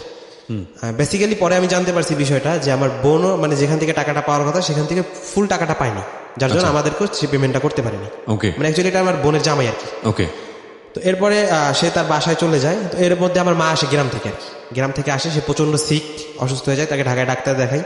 আমার ওয়াইফ প্রচণ্ড সাহায্য করে আমার মাকে, বিভিন্ন হসপিটালে নিয়ে যাওয়া থেকে শুরু করে বিভিন্নভাবে সেবা যত্ন থেকে শুরু করে সব কিছু আমার ওয়াইফ প্রচণ্ডভাবে করে। তো এরপরে যেই প্রবলেমটা হয়, এরপর আমার মা গ্রামে চলে যায়, আবার ডক্টর দেখানো শেষ হয়ে যাওয়ার পরে চলে যায়। তো কবিতাও ওদের বাসায় চলে যায় আর কি। হ্যাঁ, তো এখন একটা প্রবলেম হচ্ছে কি, ও এখন আর আমার বোনের সাথে থাকবে না। ওকে, কবিতা মানে এই পারপাসটা হচ্ছে যে সে আমাদের সাথে ঠকাইছে, আমার বোন জামাই আমাদেরকে ঠকাইছে, যে টাকাটা দেওয়ার কথা ছিল সেটা করে নাই, ঠকাইছে। তো আমি ওকে বোঝানোর চেষ্টা করলাম যে দেখো, টাকা পয়সা তো এটা কোনো ব্যাপার না, আমরা আর্ন করবো, কোনো সমস্যা নেই, হয়তো বা সে পায় নাই বা এরকম। জি। বোনের সাথে কিভাবে ঝগড়া করে এই সামান্য ব্যাপার নিয়ে? আপনার নিজের বোনের সঙ্গে? আমার নিজের বোনের সাথে। রাইট। এগুলো কিভাবে করে আমি যথেষ্ট বোঝানোর চেষ্টা করছি। তো সে তার বাড়িতেই প্রায় 8-10 দিন স্টে করে। সে ওই বাড়িতে যাবে না, একদম স্টেট কার্ড কথা, সেই বাড়িতে যাবে না। ওই বাড়ি মানে কোন বাড়ি? মানে আমাদের বাড়িতে, সেটা বলো। বনানী বাড়িতে যাবে না। হ্যাঁ। সে আলাদা ফ্ল্যাট নিতে বলতেছে আমাকে। ওকে, তো এই ইস্যুটাকে কেন্দ্র করে আলাদা ফ্ল্যাট কেন নেবে? কারণ আপনার সে বোনের থাকবে না, আমার বোনের সাথে থাকবে না। এটা নিয়ে তো আপনার সাথে দ্বন্দ্ব হওয়ার কথা, তার সঙ্গে তো দ্বন্দ্ব হওয়ার কথা। হ্যাঁ, সে আমাকে বলছে যে তোমার বোনের সাথে তুমি ফাইট করো, তোমার বোনকে তুমি দিতে বলো, দিচ্ছে না কেন? তো আমি তাকে আমার দিক থেকে আমি তাকে বুঝাচ্ছি যে এটা কিভাবে করে। না, ফাইন। প্রথম কথা হচ্ছে যে টাকাটা Right, এই প্রশ্নটা আমাদেরও আছে। একটা কথা ছিল, এবং টাকাটা তো হিন্দু আপনার, দ্বারা, আপনার বোনের ধর্মে। তো এটা নিয়ে সে এত বড় সিনক্রেট কেন করছে? এখন সেই ইনভলভ ছিল, মানে আমার টাকাও তো তার টাকা, আমি তার হাজবেন্ড। মানে এটা সংসারে এত বড় ইস্যু হয়ে গেল, মানে প্রচন্ড বড়, আমি বুঝতেই পারিনি যে এটা নিয়ে এত বড় একটা ইস্যু হয়ে যাবে। ফাইন। আমি তখন হোটেলে যখন নতুন জয়েন করেছি, তখন আমার most of the time night duty করতে হতো। হ্যাঁ, তো রাত 10টায় যেতাম, সকাল 7টায়-8টার সময় চলে আসতাম। আমার শিফট ওয়াইজ ছিল, আবার সকাল 7টায় গেলে দুপুর 2টায় বিকাল 4টায়, এরকম আর কি শিফট ওয়াইজ ছিল। এখন আমার একটা কথা হচ্ছে, ও তো সংসারের কিছুই বোঝে না। তো আমি যদি একটা নতুন ফ্ল্যাট নেই, ও কিভাবে সারাদিন ওখানে থাকবে? এবং ওর আরেকটা কথা হচ্ছে, তুমি নতুন ফ্ল্যাট নিতে না পারো, তোমার বোনকে এখান থেকে চলে যেতে বলো। হ্যাঁ, তো আমি আমার বাবাকে বলি যে ও তো এরকম বলতেছে। তো আমার বাবা বলে যে দেখ, তুইও আমার ডান হাত, আমার মেয়ে আমার বাঁ হাত, যে হাত কাটবো সে হাতে আমার কষ্ট লাগবে। ওকে, তোরা মিলে জিলে থাক ভাই বোনে। হ্যাঁ, এরকম একটা কথা, আমি কাউকেই না করতে পারবো না। বাবা হিসাবে এর বেশি তার কিছু বলারও ছিল না। তো এরপরে আমি তাকে অনেকভাবে ম্যানেজ করে কনভিন্স করে আমার বনানীর বাসাতে নিয়ে আসি। সে রাজি হয়, কিন্তু সেখানে শর্ত হচ্ছে সে সম্পূর্ণ আলাদা থাকবে। ওকে। এবং সেখানে আমি কি করলাম, আমার বাসার মধ্যে পার্টিশন করলাম। কি বলেন? আপনি জি। বিয়ে করেছেন কয়দিন যাবত? বিয়ে করেছি তখন আমার 1 বছর হয়েছে। তো 1 বছরের মধ্যে আপনি এই কাজটা আপনি ওয়াইফ বললেন আপনি করে ফেললেন? এটা আমি আপনার আমার ফ্যামিলি মিলে তাকে হ্যাঁ, কনভিন্স করতে? এটা আমি আমার মাকে বলেছি, এবং তারা এর আগেও কথা বলার চেষ্টা। আপনার বোন কি আপনাদের বাসায় থাকতো? জি, আমার বোন থাকতো, আমার বোন এবং আমার বোনের জামাইও থাকে আমাদের বাসায়। এই কারণে থাকে যে আমার বাবা যখন চাকরি করতেছে, আমার পুরো ফ্যামিলি গ্রামে, আমার বাবার টেক কেয়ার কে করবে? জি। সেই সুবাদে আর কি আমার বোন আমার বাবার সাথেই থাকে আর কি, ওকে, আমার বাবার দেখাশোনা করার জন্য, এরকম আর কি। ওকে। তো আমি আমার মাকে বলি যে মা, ও তো এরকম পাগলামি করতেছে, এখন কি করা যায়? সে বলছে দেখো, তোমার সংসার, আমি চাই তুমি ভালো থাকো। জি, তুমি যদি মনে করো যে ও আলাদা হয়ে গেলে ভালো থাকবে এবং একদিন তোর সংসার আলাদা করতেই হবে, জি। ঠিক আছে, তাহলে তুমি ওকে এভাবে করো, কোনো সমস্যা নেই। তো আমি কি করলাম, আমার বাসার মধ্যে পার্টিশন করে দিলাম। আমি এই দুঃসাহসটা দেখাইলাম জি। ফার্স্ট টাইম আমার ফ্যামিলির সাথে। আমার বড় ভাইয়ের বিয়ে হয়েছে এখন 17 ইয়ার্স। আমার বোঝার পর থেকে আমি আজ পর্যন্ত দেখি নাই আমার শাশুড়ি বউয়ের ঝগড়া আমার ঘরের মধ্যে। ইভেন আমার আশপাশের প্রতিবেশীর সাথে আমি দেখিনি আমার ফ্যামিলির কোনো ঝগড়া হয় কোনোদিন। বাট আমি আমার সংসারের জন্য আমি কাজটা করলাম, শুধু পার্টিশন করলাম না, সেখানে সম্পূর্ণ সবকিছু আলাদা করে দিলাম, চুলা টুলা থেকে শুরু করে সবকিছু আলাদা করে দিলাম। তো এরপর আলাদা হওয়ার পরে ওর ফ্যামিলি থেকে বেশ ভালো রেসপন্স দিচ্ছে তখন। হ্যাঁ, আলাদা হয়ে গেলাম পর ওর ফ্যামিলি থেকে রেসপন্স দিচ্ছে, তারা কিছু ফার্নিচার গিফট করবে আমাদের, ওকে। আমার শ্বশুর শাশুড়ি। তো আমি প্রথমে নিতে চাইনি, তো এরপরে সে তার মেয়েকে দিবে। জি। তো এরপরে সে মানে যা প্রয়োজন আর কি, এরকম কিছু ফার্নিচার আমাদেরকে সে গিফট করে। তখন আমার বোনের সাথে আমার সম্পর্কটা প্রচন্ড খারাপ চলে গেছে অলরেডি, অটোমেটিকলি। মানে দেখলে কথা বলা যাবে না, এরকম একটা ব্যাপার আর কি। হ্যাঁ, এই কথা বলা যাবে না বিষয়টা কি, মানে আপনার ওয়াইফের দ্বারা হ্যাঁ, ওয়াইফের দ্বারা, মানে ওনার সাথে কথা বলা যাবে না। ইভেন আমার ভাগ্নে আছে, ভাগ্নি আছে, ওদের সাথেও কথা বলা যাবে না। তো এগুলো নিয়ে আপনার ফ্যামিলি থেকে কোনো স্টেপ নিচ্ছিল না, লাইক আপনার ফাদার মাদার বা ওদের বাবা মা, আপনার শ্বশুর শাশুড়ি? না, তার শ্বশুর শাশুড়ির ওনাদের কাছে জিনিসটা এমনভাবে প্রেজেন্টেবল হয়েছে যে আমার বোনই শত্রু এখন। ওকে। হ্যাঁ, আমার বোনই এখন শত্রু, এরকম একটা ব্যাপার। বাট আমি তো জানি যে কি, তো যাই হোক, মানে ও যা করে শান্তি পাচ্ছে আমি সেগুলোই সাপোর্ট করছি। আচ্ছা করো।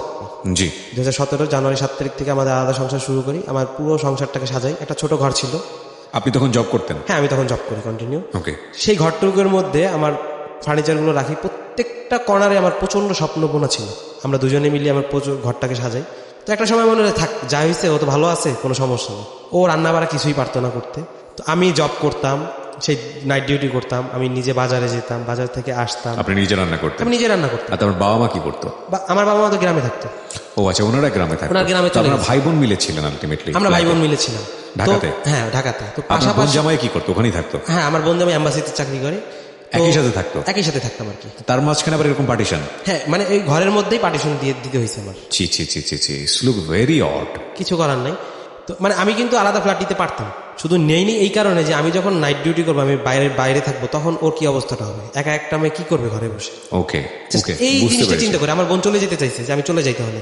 আমি আমার বোনকে অন্যভাবে কনভিন্স করছি, দেখ ও পাগলামি করতেছে, যাইস না, রাতের বেলা ও একা থাকবে কিভাবে এত বড় ঘরের মধ্যে, এটা তো পসিবল না, বুঝতে পারছি। একটু সহ্য কর। তো এরকম ভাবে আর কি ওকে কনভিন্স করছি। তো বিষয়টা হচ্ছে এমন, মানে দিন দিন এমন হচ্ছে, আমার বোনের সাথে কথা বলা যাবে না, কথা বলে সে খেপে, এই যে আবার কথা বলতেছো, এত কথা কিসের। আমার ভাগনি তাদের সাথে কথা বলা যাবে না। আমার বোন জামাই যদি কোনো ইম্পর্টেন্ট কথা থাকে, তো আমি যখন হোটেলে বের হই, সে আগে থেকে গিয়ে রাস্তার মোড়ে দাঁড়িয়ে থাকে, সেখানে আমি গিয়ে পৌঁছালে ওখানে বসে কথা বলতো, কথা বলার পরে যাতে ও টেন না পায়, এরকম একটা ব্যাপার আর কি। মানে আপনার বোন? হ্যাঁ, আমার বোন জামাই। দিস ইজ ভেরি ভেরি মানে প্যাথেটিক, আর কিছু বলার নেই। হ্যাঁ, তো এরকম আর কি চলছে। তো একদিক দিয়ে আমি হ্যাপি ছিলাম যে যাক, অন্তত আমার সংসারটা ভালো মতো চলছে। তো একটা পর্যায়ে গিয়ে আমার বোন আর কি, আমাকে যেহেতু পাশাপাশি রুম, আমার বোন আমাকে বলতো কথাগুলো, যে তুই বাসা থেকে বের হয়ে যাওয়ার পরে ওর ফোন আসে। হ্যাঁ, তো বাসা থেকে যাওয়ার পরে ফোন আসে এবং রাত 2টা-3টা পর্যন্ত সে কথা বলে, টিভির ভলিউম ফুল সাউন্ড বাড়িয়ে দিয়ে, ফ্যান জোরে ছেড়ে দিয়ে কথা বলে। এত কথা কার সাথে বলে? তো আমি বলতাম যে ওর আম্মুর সাথে কথা বলে, একা একা থাকে, কি করবে, হয়তো সংসার বিষয়ে কথা বলে, ওর আম্মুর সাথে থাকে। তো আমি জিনিসগুলো ওইভাবে কেয়ার করতাম না।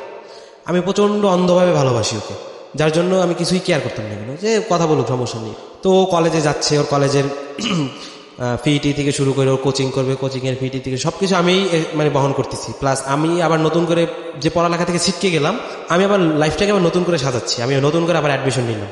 জি। যে আমার যতটুকু লস হয়েছে, এখন আমি আবার নতুন করে পড়ালেখা করতেছি, প্লাস জব করতেছি। একটা সময় আমরা খুব ভালো একটা পজিশন অবশ্যই যাবো। ওকে। এবং আমাদের খুবই মানে একটা ইয়ে ছিল যে আমরা দুজনে একসাথে আসবো আমার জীবন গল্প অনুষ্ঠান বলতে, এবং আমাদের সাকসেসফুল লাইফ নিয়ে আসবো। ওকে, এটা ইচ্ছা ছিল আপনার? হ্যাঁ, দুজনে একসাথে আসবো, যে আসলে প্রেম করে মানুষ কতটা ভালো থাকতে পারে, এটা আমরা একটা দৃষ্টান্ত হব, এরকম একটা বিষয় ছিল। আমরা দুজনই কান পেতে শুনতাম, একটা ইয়ারফোন দুজন ভাগ করে শুনতাম, এরকম আর কি। তো এরপরে একটা মানে এরকম চলছে কথা। তো এখন হচ্ছে কি, আমার বাবা মা ভালো না, এটা হচ্ছে কবিতার কথা। তোমার বাবা মা ভালো না, ওকে। আচ্ছা আমার বাবা মা কি করছে তুমি আমাকে বলো। তো এখন আচ্ছা আমি বললাম যে ঠিক আছে, আমি তো আমার বাবা মাকে 22টা বছর ধরে চিনি, আমার চোখে তো তারা কোনো খারাপ না। আচ্ছা আমি যখন হোটেলে চলে যাই, তখন কি তারা ফোন দিয়ে তোমার সাথে কোনো খারাপ ব্যবহার করে, বা আমার বোন কি তোমার সাথে কোনো খারাপ ব্যবহার করে, তুমি আমাকে বলো। আর যদি বলতে না পারো, তুমি একটা কাগজে লিখো, তুমি নোট করে জিনিসগুলো, আমি তাদের বিরুদ্ধে অ্যাকশন নিচ্ছি, যে কেন করলো আমার ওয়াইফের সাথে তারা এরকম। জি। এই কথাটা আমি তাকে অনেক দিন বলেছি, বারবার বলেছি কথাগুলো। তো তার কাছে কোনো এভিডেন্স নাই। তার কথা হচ্ছে তারা ভালো না, তাদের সাথে সম্পর্ক রাখতে। সে আমাকে ডিরেক্টলি বলছে, তোমার বাবা আমাকে ছেড়ে দাও, নাহলে আমি তোমার সাথে থাকবো না। How can it possible? Okay. তো এরপরে আমি যথেষ্ট তাকে মানানোর চেষ্টা করছি, বোঝানোর চেষ্টা করছি। আচ্ছা তুমি যেরকম চাইছো সেরকমই তো হয়েছে, তুমি আলাদা থাকতে চাইছো, আলাদা সবকিছুই তো আলাদা করছি, সবকিছু তুমি যা চাইছো তাই তো করতেছি আমি। তাহলে ওনারা তো গ্রামে থাকে, প্রবলেম কি? এই বিষয়গুলো আমি আমার মাকে জানাই, জাম্মু মা কবিতা তো আবার এই কথাগুলো বলতেছে যে তোমার বাবা মাকে ছেড়ে দাও, নাইলে হবে না। এটা তো আপনি একটা বড় পেরেক মেরে দিলেন। মানে এটা তো আপনার বাবা মার ওর প্রতি যে লাভটা ছিল, সেটা সঙ্গে সঙ্গে আমি যথেষ্ট বোঝানোর চেষ্টা করছি কবিতাকে। হ্যাঁ। ডে বাই ডে এই জিনিসটা একদম মানে প্রচন্ড খারাপের দিকে যাচ্ছে। আমি যখন আর পারতেছি না, তখন আমি আমার মাকে সবকিছু শেয়ার করি। তো আমি আমার একদম না পেরে আমি আমার মাকে জানাই যে মা এই বিষয়টা এখন কি করা যায় বলো।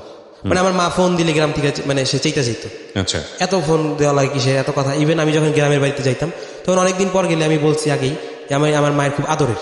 তো আমার মা আমাকে একদম জড়িয়ে ধরে চুমা টুমা দিয়ে একদম আঁচলের মধ্যে ইয়ে করে রাখতো। এই জিনিসগুলো তার পছন্দ হইতো না, যে মায়ের আঁচলের নিচেই থাকো, বউ লাগে কিসের জন্য, এরকম আর কি কথা। আমি জানি না, মানে এই মেন্টালিটির ব্যাপারগুলা somehow very common in girls. আমি সবার প্রতি রেসপেক্ট রেখেই বলতেছি, মানে এই জিনিসগুলো সংসারের যেই এক একজনের প্রবলেম এক এক রকম, বাট খুব কমন সিনারিও দেখা যায় আমাদের সোশ্যাল পার্সপেক্টিভে, যে একটা মেয়ে সংসারে আসার পরে এটা মার দিক থেকেও প্রবলেম হয়তো বা থাকে, মেয়েদের দিক থেকেও হয়তো বা থাকে, বা জামা হিসেবে যেটা রেসপন্সিবিলিটি সেখানেও হয়তো বা কোনো প্রবলেম থাকে। বাট মোটা দাগে এই জিনিসগুলো খুব কমন। প্রথমে একটা দূরত্ব তৈরি করা আত্মীয় স্বজনদের সঙ্গে, তারপরে তাকে সেপারেট করে ফেলা। আমি জানি না সে করে কিনা বা সে করতে বাধ্য হয় কিনা, বাট হয় এই ঘটনাগুলো। এবং সামহাও এতদিনের এত পুরনো এত ভালো একটা সম্পর্ক এবং রক্তের সম্পর্ক, সেখানে একটা বড় ধরনের ছেদ পড়ে যায়। এবং এই ছেদ পড়াটা আসলে সবচেয়ে বড় কাল হয় ওই সংসারের জন্য, নিজেদের সংসারের জন্য। কারণ শেষ পর্যন্ত রক্তের সম্পর্কে আসলে যদি ছেলেটার মধ্যে কিংবা মেয়েটার মধ্যে মানে বেসিক মানসিকতাটা টুকুও থাকে তার ফ্যামিলির জন্য, তার ফ্যামিলিতে তাকে কতটুকু কষ্ট করেছে তার জন্য, তো আলটিমেটলি ফ্যামিলি সম্পর্কটাই উইন করে। তো এই মেয়েটা যে কাজটা করছে, ও যেটা বলছে সেটা যদি সত্যি হয়ে থাকে, তাহলে আলটিমেটলি এটা কিন্তু নিজের পায়ে নিজেরই কুড়াল মারা হচ্ছে। এবং সেটা হয়তো বা গল্পের শেষের দিকে এসে বোঝা যাবে। যাই হোক, বলেন তারপর। তো এরপরে আমি বিষয়টা আমার মাকে জানাই। তো আমার মায়ের দিক থেকে একটা কথা ছিল যে বাবা, তুমি তোমার সুখই আমার সুখ, তুমি বিয়ে করতে চাইছো, তোমাকে আমি বিয়ে করছি, কোনো কিছুতে আজ পর্যন্ত তোমাকে আমি বাধা দিইনি। এখন তুমি তোমার ওয়াইফ যদি এই কথাটা বলে যে আমাদেরকে ছেড়ে দিলে তুমি সুখে থাকবা, সংসার করবা, আমি মনে করব আমার ছেলে 5 বছরের জন্য বিদেশে চলে গেছে, তুমি আমাদের সাথে যোগাযোগ করার দরকার নাই। মাঝে মাঝে তুমি বাবা বাইরে গিয়ে আমাকে ফোন দিও, আমি তোমার সাথে কথা বলবো। এছাড়া আমি মনে করব আমার মা আমাকে অ্যাডভাইস করতেছে। ভেরি ভেরি গুড, ওকে। তো আমার মা, তাও তুমি সুখে থাকো, আর তোমার যদি টাকা পয়সা কোনো কিছু কোনো প্রয়োজন হয় তুমি আমাকে বললো, আমি তোমাকে যথেষ্ট সাপোর্ট করবো, কোনো সমস্যা নেই, তুমি এগুলো নিয়ে চিন্তা করো না, তুমি ভেঙে পড়ো না, সবকিছু ঠিক হয়ে যাবে। তো আমার কিবরিয়া ভাই আমার মধ্যে একটা জিনিস সবসময় কাজ করতো, ও আমাকে যত হার্ড করে করুক আমি ওকে প্রচন্ড ভালোবাসি, এবং আমার একটা বিশ্বাস যে একটা সময় আমার কষ্টগুলো বুঝবে। আচ্ছা, সেই সময় ও আমাকে এতটা ভালোবাসবে যে আমার আজকের কষ্টটা আমার কষ্ট থাকবে না। এই জিনিসটা আমার মাথায় সবসময় কাজ করতো। ওকে। তো এইরকম আর কি বললাম। তো মোটামুটি এরকম একটা ব্যাপার, বাইরে গিয়ে আমি ফোনে কথা বলি, এরকম করি, তাও তুমি সুখে থাকো, কোনো সমস্যা নেই। তো এরকম চলছে। তো সম্পর্কটা আগের মতো নাই ওরকম আর, টানাপোড়ন চলছে, আমি ডিউটি করতেছি, ওই রান্না বাড়া করতেছি, মানে একটা কিরকম যেন একটা যান্ত্রিক জীবনের মতো হয়ে গেল। আচ্ছা। বাট কোনো মারামারি ঝগড়াঝাটি এরকম কোনো কিছুই নেই। হ্যাঁ, খুব লং টাইম যে কথা বলা ঝগড়া এরকম কোনো কিছুই নেই আমাদের মধ্যে, এভাবে চলছে। তো হঠাৎ করে একদিন আমার মানে ওই যে আমার কাকি মিরপুরে, ওদের বাসার পাশে, তো ওনার নাতির আর কি একটা বার্থডে পার্টি আছে। হ্যাঁ, তো বার্থডে পার্টিতে আমার বাবা আর কি এখানে আছে, ঢাকাতে আসছে উনি আর কি ওনার অফিসের কাজে। জি। তো আমাদের প্রত্যেককে ইনভাইট করছে। তো সেই দিন আমরা কেউই যেতে পারতেছি না, আমি আমার হোটেল থেকে ছুটি নিতে পারিনি। সেদিন আমার হোটেলে বড় একটা পার্টি ছিল, আমি আমার হোটেল থেকে ছুটি নিতে পারিনি।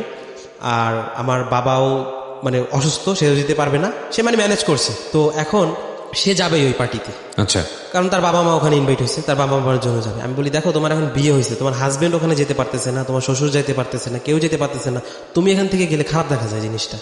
আমার বাবাও বুঝায় তাকে যে দেখো এটা তো ভালো দেখায় নাই। সেই তো একটা লাস্ট টাইম আমার বাবা যখন আমি বুঝাই তাকে পারতেছি না, পাশাপাশি ঘর তো শোনা যাচ্ছে কথাগুলো। জি। তো আমার বাবা আমাকে ডাক দিয়ে বলে, দেখ ও যদি যেতে চায় তাই ওকে দিয়ে তুই দিয়াই, ও যাক, কোনো সমস্যা নাই, দিয়াই গিয়ে। তো আমি ওকে কি করলাম, আমি ওকে নিয়ে গেলাম ওর বাসায়। আমি ওর বাসায় নিয়ে গিয়ে ওর বাসার গেটে আমি ঢুকলাম ওই দিন। আমি ওর বাসার গেট পর্যন্ত গিয়ে ছেড়ে দিয়ে চলে আসলাম ওকে। আমার হোটেলের ড্রেস পরে আমি একবারে বের হয়ে চলে আসলাম বাসা থেকে, এবং ওর বাসায় ওকে পৌঁছে দিয়ে আমি আবার চলে আসলাম হোটেলে। আমার মাথায় একটা সেন্স ছিল যে আমার শ্বশুর শাশুড়ি হয়তো আমাকে কল করবে যে জামাই কেন বাসার মধ্যে ঢুকলো না, এরকম একটা রেসপন্স আমি অবশ্যই পাবো, যে কিরে তুই একা বাসার মধ্যে আসলি, জামাই আসলো না, কি হয়েছে বা এরকম কিছু। হ্যাঁ, তো এরকম কোনো কিছুই হয় নাই। তারা তার মেয়েকে নিয়ে সেই সন্ধ্যার সময় সেই পার্টিতে গেল। এগুলো তাদের কাছে ডাজেন্ট ম্যাটার, এগুলো একদম কিছুই মনে করলো না তারা। ওকে, তার মানে যে জিনিসটা আমাকে প্রচন্ড হার্ট করে। তো এই ঘটনার আগ পর্যন্ত আমার শ্বশুর শাশুড়ি কিন্তু আমার চোখে প্রচন্ড সম্মানের, আমার নিজের বাবা মার থেকেও কোনো অংশে কম সম্মান করতাম না তাদেরকে। বাট ওই দিনকে আমার মনের মধ্যে একটা দাগ কাটে। এর পরের দিন সকালবেলা আমাকে ফোন দিছে আমার শ্বশুর। শ্বশুর ফোন দেওয়ার পরে, কি ব্যাপার তুমি আসলা না কেন এসে? তো আমি বললাম যে বাবা আমার তো হোটেলের পার্টি শেষ করতে লেট হয়ে গেছে, জন্য আসি নাই। তো আমি মানে যাওয়ার তো হয়েই গেছে, যে আমি বললাম যে আমি তো এখন আমার ডিউটিতে চলে যাচ্ছি। জি। তো আমি আবার ঘর সাজানোর পরে আপনারা তো এখন পর্যন্ত আসলেন না, আপনি একটু কষ্ট করে যদি মাকে নিয়ে আসতেন, তাহলে কবিতার সাথে চলে আসতো, তাহলে বাবা ভালো হইতো, একবার দেখেও যেতেন, আমার বাবাও আছে তার সাথে, জাস্ট এরকমই কথাগুলো আর তার সাথে বলা সফট কর্নারে। তো এরপরে সে আসলো, আসতে সেদিন ছিল শুক্রবার, আসতে আসতে আজান দিয়ে দিল। আমার বাবা নামাজ পড়তে বের হয়ে যাচ্ছে। জি। তো ঢুকতে গিয়েই আর কি আমার বাবার সাথে দেখা হলো। তো আমার বাবা বললো যে ভাই আসছেন, বাসায় থাকেন, আমি নামাজটা পড়ে আসতেছি, আপনি বাসায় থাকেন, একসাথে খাওয়া দাওয়া করবো, আসতেছি। তো আমার ওয়াইফ ঘরে ঢুকলো, ঘরে ঢোকার পরে আমার শ্বশুর শাশুড়ি ঘরে ঢুকলো, বসতে কথা বললো। তখন আমার শ্বশুর বলতেছে কি হয়েছে, তো আমি আর কথা বাড়াতে চাচ্ছিলাম না, যা বাবা যা হয়েছে তো হয়েছে, বাদ দেন, এখন আমরা বসেন, কি খাবেন এই সেই, মানে এরকম কথাবার্তা বলছি। না আমি শুনবো, বলো। তো আমি তাকে এই ফ্ল্যাশব্যাকে আর কি কথাগুলো বলি, যা এরকম এরকম আমরা যেতে ওকে না করলাম, ও গেল, ওকে চলে গেল। তো এক পর্যায়ে আমার শ্বশুর আমাকে ডিরেক্টলি বলে, তুমি ওর সাথে সংসার করবা কি করবা না, এই ধরনের কথা বলে ফেললো। একদম ডিরেক্টলি বলে ফেললো। মানে এই জিনিসটা একদম তারা একদম নর্মাল ভাবে নিছে, যে কবিতা যেতে চাইছে, তোমরা জানো তো কি হয়েছে, আমরা গেছি, আমাদের সাথে গেছে, এটা তো কোনো ব্যাপারই না। যখন এই কোশ্চেনটা করলো তখন আপনাদের বাসায় পরিস্থিতিটা কি দাঁড়ালো? এই কথাটা যখন বলছে তখন আমার বোন পাশের ঘর থেকে আসছে, যে সংসার ও করবে কি করবে না এটা ওর কাছে কেন জিজ্ঞাসা করবেন, ওর গার্ডিয়ান আছে না, আপনি বসেন, ওর বাবা আসবে, ওর বাবা তো বলেই গেল যে আপনি বসেন, আমি আসতেছি, তার সাথে কথা বলেন। তার কথা হচ্ছে না, বিয়ে দিচ্ছি ছেলের সাথে, ছেলে যা বলবে তাই, বাবা লাগবে না। আমার শ্বশুরের কথা হচ্ছে এরকম। তো ওখানে একটা প্রচন্ড রকমের ঝগড়ার সৃষ্টি হয়ে যায়। তো সেখানে আমার ওয়াইফ মানে আমার বোনের অ্যাগেনস্টে একদম দাঁড়িয়ে মানে খুব উচ্চবাচ্য স্বরে কথা বলে। আমার শ্বশুর শাশুড়ি তারাও আমার বোনের সাথে কথা বলে। হতবাক হয়ে গেলাম যে কি থেকে কি হলো, কি হচ্ছে এগুলো। আচ্ছা, এই সমস্ত বিষয়গুলো আমি কোনোদিন ফেস করিনি আমার ফ্যামিলি থেকে। ওকে। তো এরপরে আমি লাস্টে বললাম, আচ্ছা বাবা যা হয়েছে হয়েছে, ঠিক আছে, ও আসছে থাকুক, আপনি তাইলে এখন বসেন, খাওয়া দাওয়া করেন, যা হয়েছে হয়েছে, কোনো ব্যাপার না, এরপর আর এরকম হবে না, এরকম আর কি বিষয়গুলো বলে কি জিনিসের ধামাচাপা দিই, মানে কথাটা আগাই না। তো তারা আছে এটা বললে শুনলে কি বাসা থেকে চলে যায় তারা, ভালো কথা গেল। তো আমিও আমার হোটেলে চলে যাই, তাদের পরপরই আমি হোটেলে চলে যাই। রাতের বেলা আমি আসি, ডিউটি শেষ করে আসি। তো আসার পরে আমার ওয়াইফ আমাকে রাতের বেলা আর কি প্রশ্ন করতেছে, তোমার সামনে তোমার বোন আমাকে, আমার বাবা মাকে এত কথা বললো, তুমি কেন চুপ করেছিলে? আসলে কথাগুলো হয়েছে এরকম, মানে অ্যাটাক আর কাউন্টার অ্যাটাক, বিষয়টা হচ্ছে এরকম। আচ্ছা। তার একটা কথা বলছে, তার উত্তরে সে বলছে, আবার সে একটা কথা বলছে, তার উত্তরে এরকম কথা হয়েছে। আর আমি বললাম, দেখো তুমি তো চুপ ছিল না, তোমার পক্ষ থেকে তো তুমি যথেষ্ট বলছো, এমনি সামনে হাত পা ছড়ায় আঙ্গুল টাঙ্গুল তুইলা তুমি কথা বলছো, যে তোমার বড়, সেই রেসপেক্টটাও তুমি দেখাও নাই, তাহলে তোমার বাবা মা বলছে, সেখানে আমি আর কি কথা বলতে পারি? তো ওই রাতের বেলা সে আর কি খোটায় আমার সাথে আর কি কথা বাড়াইতে বাড়াইতে এমন একটা পর্যায়ে যায়, সে প্রচন্ড অশ্লীল ভাষা ব্যবহার করে আমার বোনের সম্পর্কে, আমার বংশ নিয়ে সে কথা বলে, ইভেন সে আমাকে তুইতাকারি করা শুরু করে। আমি শুধু তাকে একটা কথাই বলি, রাত হয়েছে, আস্তে কথা বলো, শুনতে পাবে, বাবা সামনের রুমে আছে, আপুরা শুনতে পেলে কষ্ট পাবে, আস্তে কথা বলো। আমার কথা হচ্ছে ও কতক্ষণ কথা বলে থেমে যাক, আমি কথা বলতে গেলে আরো বাড়বে ওকে ঝগড়াটা। ওকে। এরকম তো এরকম কথা বলতে বলতে একটা সময় আমি ঘুমিয়ে যাই। তো পরের দিন সকালবেলা আমি ভার্সিটিতে যাব, আমার বোন আমাকে ডাক দিল পাশের রুমে। ডাক দেওয়ার পর এই কথাগুলো সবগুলো আমার কথা শুনছে আমার বোন রাতের বেলা। তো আমার বোন আমাকে বলতেছে, তুই আমার ভাই, তুই আমাকে 5টা কথা বলবি, ও কেন বলবে? হ্যাঁ, ও ও ও কোন অধিকারী কথাগুলো বলে? তুই আমার ভাই, তুই আমাকে 5টা কথা বলতে পারবি। এবং কথাগুলো ছিল প্রচন্ড কষ্টদায়ক, যেগুলো মেনে নেওয়া যায় না আর কি, এরকম একটা কথা। তো আমার বোন কথা বলতে বলতে কেঁদে দিল। তো আসলে এমন একটা সিচুয়েশন, ওর কান্না দেখে আমার চোখ দিয়ে পানি বের হয়ে গেল। কেন বের হলো? কারণ ও যে কথাগুলো বলতেছে, এই কথাগুলো আমার ওয়াইফ বলছে রাতের বেলা, আর ও যে কথাগুলো বলতেছে যে এই কথাগুলোরও কোনো সলিউশন আমার কাছে নাই, আমি কোনো পক্ষ থেকে কোনো কথা বলতে পারতেছি না। আমার বোন একটা আপনি যেটা বলছেন সেগুলো ঠিক আছে, বাট আমি শুধু চিন্তা করতেছি যে একটা ছেলে, মানে ধরেন আপনার ওয়াইফেরও নিশ্চয়ই মানে লজিক্যাল কমপ্লেইন ছিল, জি, আপনার বোনেরও নিশ্চয়ই ছিল, আপনারও ছিল, বাট যেহেতু আমি একটা ছেলে, সুতরাং আমি আমার জায়গা থেকে জায়গাটা ফিল করতে চাচ্ছি আপনাকে, যে এটা একটা ছেলের জন্য যে কতটা ভয়াবহ একটা পরিস্থিতি। কুল রাখি না সে আমরা একটা কথা আছে, মানে নিজের ওয়াইফকে সামলাবো নাকি বাবা মাকে সামলাবো, মানে এইটা এমন একটা কঠিন পরিস্থিতি হয়ে যায়, মানে প্রত্যেকটা ছেলের জন্য। এটা আসলে কোনোভাবেই কোনো সাইড এটা বুঝতে চায় না যে ওর জন্য কিন্তু জিনিসটা কিন্তু অনেক ডিফিকাল্ট। না ওয়াইফরা তো অবশ্যই চায় না, এবং একই সাথে মানে বাবা মার জায়গাটাতেও ভাবে এরকম ভাবে, না ছেলে মানুষ করলাম এই কথাগুলো শোনার জন্য। এইটা একটা ছেলের জন্য খুবই খুবই কঠিন সময়, কোন একটা পক্ষ নেয়া এবং ব্যালেন্স করাটা আরো ভয়াবহতম কঠিন। এবং বেশিরভাগ ছেলেরাই যেটা করে, মৌনতা অবলম্বন করে, এছাড়া তাদের আর কোনো পথ থাকে না। পরিস্থিতি কিন্তু এই জায়গাটায় থামে না। হ্যাঁ, আমি আপনাকে ফ্লোর দিব, পরিস্থিতিটা এই জায়গাটায় থামে না, কারণ পরিস্থিতিটা শেষ পর্যন্ত এগুলো কন্টিনিউ করলে এটা খুব ভয়ানক একটা পরিণতির দিকে যায়, এবং অ্যাট দ্য এন্ডে যেটা হয়, কেউ একজন খুব মারাত্মক কষ্ট পায়। আমার মনে হয় যে আজকে যারা শুনছেন এই জীবন গল্প, নিজেদের জীবনের সাথে অনেকখানি রিলেট করতে পারবেন, কারণ প্রত্যেকটা সংসারেই এই জিনিসগুলো কম বেশি হয়, কিন্তু এক্সট্রিম লেভেলে গেলে যেটা হয় সেটা খুবই ভয়ানক কিছু। এরপর আমি একদম হেল্পলেস হয়ে যাই, তো আমি নিজে থেকেও কান্না করে দিই। তো এরপর আমার কিছু বলার ছিল না কাউকেই, আমি আমার ভার্সিটি চলে গেলাম। আসার পরে আমার ওয়াইফ চলে যাবে তার বাবার বাড়িতে, থাকবে না, কারণ ওই যে আমার বোন যে কথাগুলো বলছে, আমি ওখানে কেন তাকে কথাগুলো মানে কাউন্টার অ্যাটাক করিনি, এটা হচ্ছে আমার প্রবলেম হয়ে গেছে। তাকে যথেষ্ট বুঝাই, সে বুঝতে চায় না, কোনো রকম সন্ধ্যাটা রাখি, পরের দিন সকালবেলা উঠে যেই সে আবার সে চলে যাবে। এখন আমি চিন্তা করলাম যে জিনিসটা যখন এতটাই মারাত্মক হয়ে গেছে, এটা ওর ফ্যামিলিকে জানানো উচিত। হ্যাঁ, তো আচ্ছা ঠিক আছে তুমি যাও। তো ওর ফ্যামিলি এবার তখন কক্সবাজার চলে গেছে। আচ্ছা। ওর বাবা মা ঘুরতে কক্সবাজার গেছে। তো ওর খালার বাসায় গিয়েও 2 দিন ছিল। এরপরে ওর বাবা মা আসে কক্সবাজার থেকে। তো এরপরে ওর বাবা মা কক্সবাজার থেকে আসে। তো আসার পরে আমি আমার কাকির বাসায় গেলাম। যেহেতু একটা সমস্যা হয়েছে, ওদের বাসায় যাওয়াটা ঠিক হবে না। আমার কাকির বাসায় ওদের সাথে ভালো সম্পর্ক, আমাদের সাথে ভালো সম্পর্ক। তো আমি যাচ্ছিলাম একটা মধ্যস্থতা করতে। তো আমি ওদের বাসায় গেলাম। তো ওরা ওখানে আসলো, বাট আমার ওয়াইফকে নিয়ে আসলো না, আমার শ্বশুর শাশুড়ি। আসার পরে আমি এই যে কথাগুলো এতক্ষণ বললাম, এই কথাগুলো ওখানে তুলে ধরলাম। তো একটা পর্যায়ে গিয়ে আমার শ্বশুর বেশ চেতে উঠে বলতেছে, ঠিক আছে বুঝছি আমার মেয়ে খারাপ, তোমার সংসার আর করবে না, যাও। আমি বললাম এটা কেমন কথা, মানে আমার গার্ডিয়ান লেভেল নিয়েই গেছি। আমি গিয়েছি একটা মিউচুয়াল করার জন্য, সমস্যাটা সমাধান করার জন্য। প্রত্যেকটা সমস্যার একটা সমাধান থাকে এবং সেটা কথোপকথনের মাধ্যমেই হয়, আমি বিশ্বাস করি। তো এরকম একটা ব্যাপার। তো সে ওখানে ফোন দিছে, আমার ওয়াইফকে ফোন দিছে তার বাসায়। ফোন দিয়ে স্পিকারে ব্লুটুথ দিয়ে লাইন দিয়ে রাখছে যে আম্মু তুমি কি ওর সাথে সংসার করবা? তো কবিতা বলতেছে না আমি ওর সাথে সংসার করবো না। আচ্ছা এই তো মেয়ে তো বইলেই দিয়েছে সংসার করবে না, বাস শেষ, এখানে আর কোনো কথা নাই, এখানে আর সংসার হবে না। আপনাদের যে জিনিসপত্র আছে, আমাদের যে জিনিসপত্র আছে এগুলো কিভাবে দিয়ে দিবেন, আর আপনাদের সময় মতো আপনার কাগজ পেয়ে যাবেন, এরকম একটা ব্যাপার। তো এরপরে ওর খালু ছিল, সে বললো যে না এরকম একটা ডিসিশনে মেয়েকে আনতে হয় এখানে। অনেক পিড়াপিড়ির পরে মেয়ে আসলো, জাস্ট 30 সেকেন্ডের জন্য ওই বাসায় আসলো। আসার পরে প্রচণ্ড ভায়োলেট হইয়া মানে লাফালাফি করে না আমিও সংসার করবো না, থাকবো না, এটা বললা কোনো কথা বলা ছাড়াই ওর বাবা মা ও বাসা থেকে চলে গেল।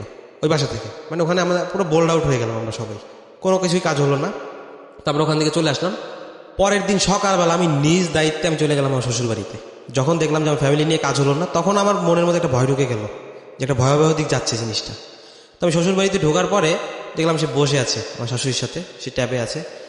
ও এর মধ্যে সে আবার নতুন করে ফেসবুক খুলছে। হ্যাঁ, সে আবার নতুন করে ফেসবুক খুলছে, এটা আমি দেখতে পাচ্ছি। এবং সেই ছেলের সাথে সে আবার কানেকশন হয়েছে। জানলেন কিভাবে আপনি? সে আমাকে অলরেডি একটা আইডি, আমার আইডি থেকে তাকে ব্লক করে দিয়েছে। বাসায় যাওয়ার পরে জানলেন নাকি তার আগে? না, তার আগে থেকেই আমি তাকে ফলো করছি। হ্যাঁ, ওকে, তো তার আগে জেনেছেন আপনি এবং এটা নিয়ে আপনি ঝড়াঝড়িও করেছেন? না একদমই না, আমি তাকে বুঝতেই দিইনি। আমি ওদের বাসায় গেছি, মানে আমি অন্য আইডি দিয়ে ঢুকে দেখছি যে ওই 1.5 বছর আগে যে ছেলের সাথে সম্পর্ক ছিল সেই ছেলেকে তার ফ্রেন্ড লিস্টে আবার আনছে সে, এবং সেই ছেলের সাথে সেই ছেলের ছবিতে সে লাভ রিয়াক্ট করছে, এরকম একটা ব্যাপার। তো এই জিনিসের দেখে আমি চুপ করে চেপে যাই, বিষয়টা জানাই না, কিছু কাউকে বলি না। তো আমি আমার শ্বশুর বাড়িতে গেলাম, যাওয়ার পরে আমার শাশুড়ি রিয়াক্ট হচ্ছে, তুমি এখানে আসছো কেন? আমি বললাম বাড়ি, আমার শ্বশুর বাড়ি, আমার ওয়াইফ এখানে, আমি আসবো না। না, তোমাদের যা কিছু আছে সবকিছু কালকে শেষ হয়ে গেছে, তুমি এখান থেকে চলে যাও। মানে প্রচন্ড অপমানিত করছে আমাকে, এক কথায় বলতে গেলে আমাকে বাসা থেকে বের করে দিয়েছে। হ্যাঁ, তো এরপরে আমি ওখানে কোনো ফ্লোর পাই না, বাট কি প্রবলেম কি ভুল এগুলো আমি মিলাতে পারতেছি না। তো এরপরে আমি যার হাতে না ধরি তার পায়েও ধরছি, তার মানে আবেগের কাছে বিবেককে আমি একবারে বিসর্জন দিয়ে দিয়েছি। কবিতা আমাকে একটা কথাই বলতো, সোহাগ তোমার বিবেক বেশি, এত বিবেক নিয়ে জীবন চলে না। সেই বিবেককে আমি বিসর্জন দিয়ে দিয়েছি আমার সংসারের জন্য।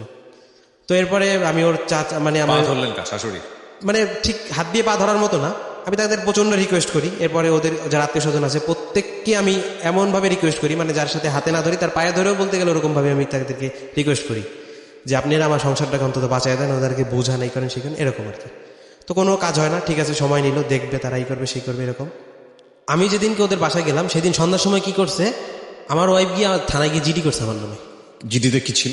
জিডিতে ছিল আমি ওর বাসায় গিয়েছি, বাসায় গিয়ে মানে বিভিন্ন হুমকি ধামকি দিছি, এইটা করবো সেটা করবো, মানে জিডিতে যেগুলো আর কি লেখে আর কি, মানে একটা জিডি করার জন্য যে জিনিসগুলো দরকার হয় সেই জিনিসগুলো আর কি লিখে। ফাইন, ফার্স্ট অফ অল আমরা কিন্তু এই অনুষ্ঠানটাতে এখানে একটা বিষয় খুব যুক্ত করা দরকার। It's not a family claim show, cause উনি যার নামটা এখানে বলেছে যে কবিতা, এটা তার রিয়েল নাম না, এটা ছদ্মনাম, এবং পুরো ফ্যামিলি প্রোফাইলটাই আমরা এখানে হাইড করেছি। খুব সচেতনভাবেই আমরা এটা হাইড করেছি, কারণ আমাদের অনুষ্ঠানের ডিসক্লেইমারই থাকে যে কাউকে এটা হেয় করার জন্য নয়।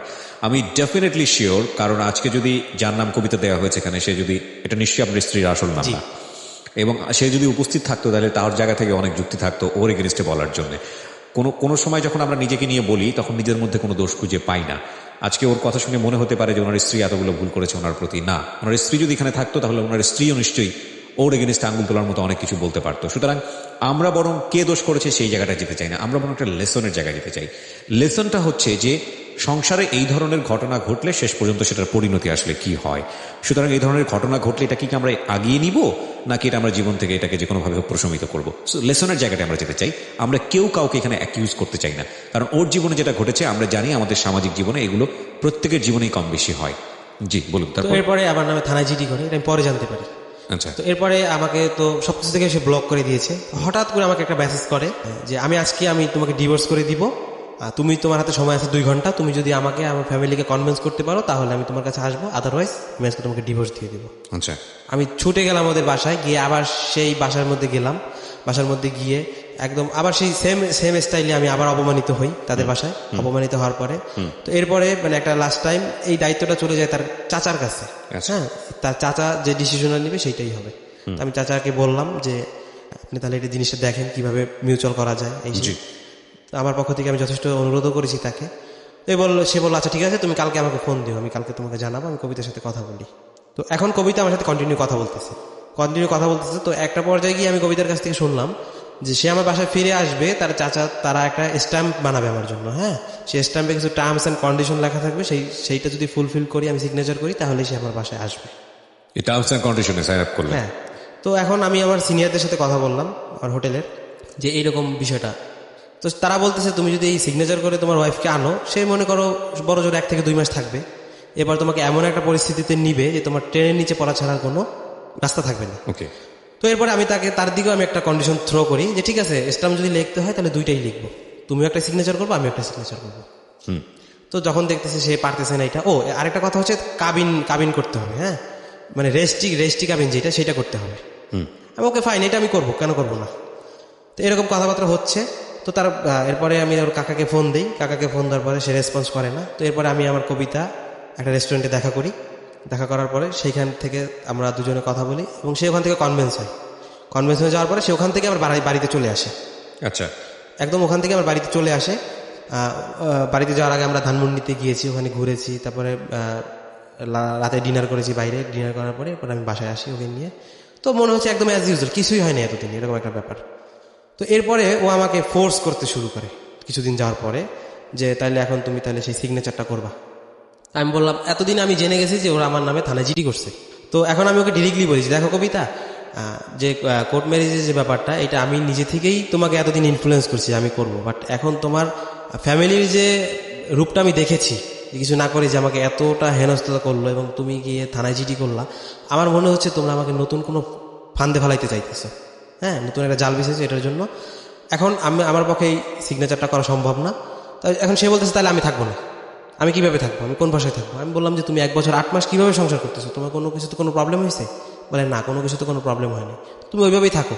যেহেতু আমাদের মধ্যে একটা মিসআন্ডারস্ট্যান্ডিং হয়েছে, আমাদের মিসআন্ডারস্ট্যান্ডিংটা শেষ হোক, করবো না যে সেটা না, একটু সময় দাও, দুজনকে সময় দিই, এরপর আমরা নিজেরা করে নেব। ওকে। এরকম একটা কথা তাকে বলছি। তো সে আর বিষয়টা নিয়ে নাড়াচাড়া দিল না। তো আমি তাকে রিফ্রেশের জন্য আমি 2 দিনের ছুটি নিয়ে আমি তাকে গ্রামের বাড়িতে নিয়ে যাই। যে একটা বড় একটা কমিউনিকেশন গ্যাপ সৃষ্টি হয়েছে, একটা এত কিছু হইলো, আমি 2 দিনের জন্য তাকে গ্রামের বাড়িতে নিয়ে যাই।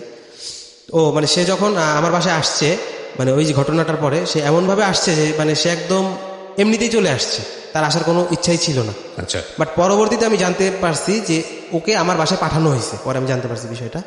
ওকে। তো এরপরে আমার গ্রামের থেকে ওকে ঘুরাই নিয়ে আসি, 2 দিনের ছুটিতে যাই। তো আমি ওকে বললাম যে এতদিন পরে আসলাম, তাহলে একটা দিন আমি হোটেলে ছুটি নিয়ে তাহলে একটা দিন থাকি। সে প্রচন্ড চেঁচাচেঁচি শুরু করে দেয়, না তুমি বলছো 2 দিনে 1 দিনে বেশি থাকা যাবে না। এর মধ্যে গিয়ে আমার ভাতিজি ওদেরকে বলতেছে, মানে এগুলো আমি পরে শোনা আর কি, যে তোমরা চাচার জন্য নতুন চাচি খুঁজো, আমি তো আর থাকবো না, আমি চলে যাবো, এই সেই এরকম বলতেছে আর কি। তো এরপরে আমি গ্রাম থেকে যাই হোক তার কথা মতোই 2 দিনের ছুটি কাটিয়ে আমি গ্রাম থেকে চলে আসি।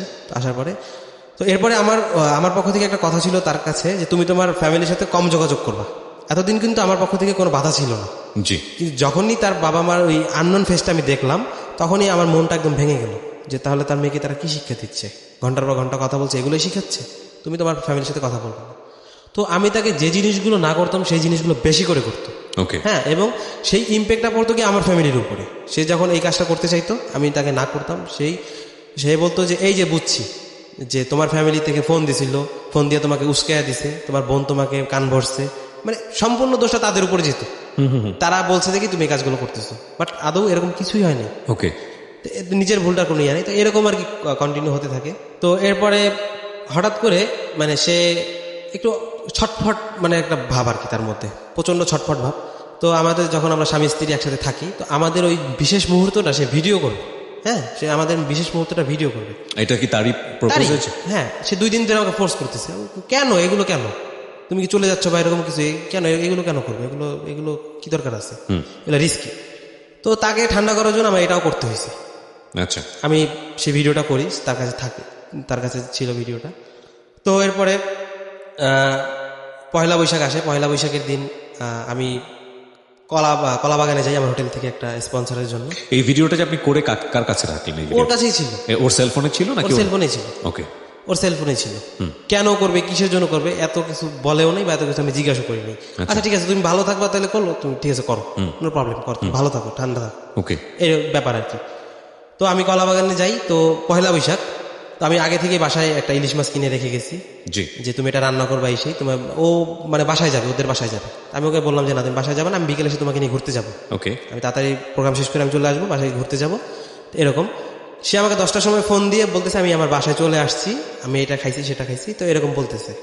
প্রচন্ড রাগ হয় আমার, আমি তোমাকে নিষেধ করলাম, তুমি তারপরে চলে গেলাম। মানে বিষয়টা হচ্ছে আমি তাকে যেটা নিষেধ করতেছি সে সেটা বেশি করে করতেছে। ওকে, ইভেন সে যে আমার বাসার পাশে প্রাইভেট পড়ে, সেখানে তার বাবা আমাকে কল করে এনে সে আলাদাভাবে সেই প্রাইভেটের ওখানে বসে কথা বলছে। ওকে, এখানে আমার একটা রেপুটেশন আছে আমার এলাকার মধ্যে, এই জিনিসগুলো আমি পরে জানতে পেরেছি। তো এরকম করে। তো একদম লাস্ট মোমেন্টে গিয়ে কি হলো, এটা হচ্ছে 18 তারিখে আমার পরীক্ষা দিতে, ওর পরীক্ষা দিয়ে আসতেছে, তো আমি হোটেলে চলে যাব 2টার সময়। 1:45 বেজে গেছে, সে এখন আসতেছে না। তো আমি তাকে ফোন দেই, ফোনটা ওয়েটিং পাই।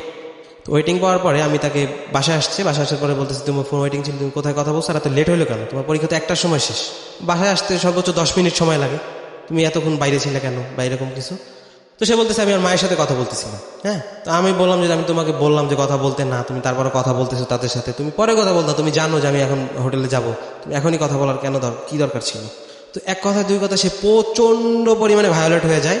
সে ওই আমার ফ্যামিলির দিকে ওই জিনিসটা টানে, এই যে বুঝতে পারছি তুমি বাসায় ছিলা, তোমার বোন তোমার কান ভাঙছে, রাইট রাইট, তোমার সন্দেহ করে যেটাকে, হ্যাঁ তোমার বাবা মা তোমাকে ফোন দিয়ে ইয়ে করছে, তুমি আসলে এগুলো করতেছো না, এরকম।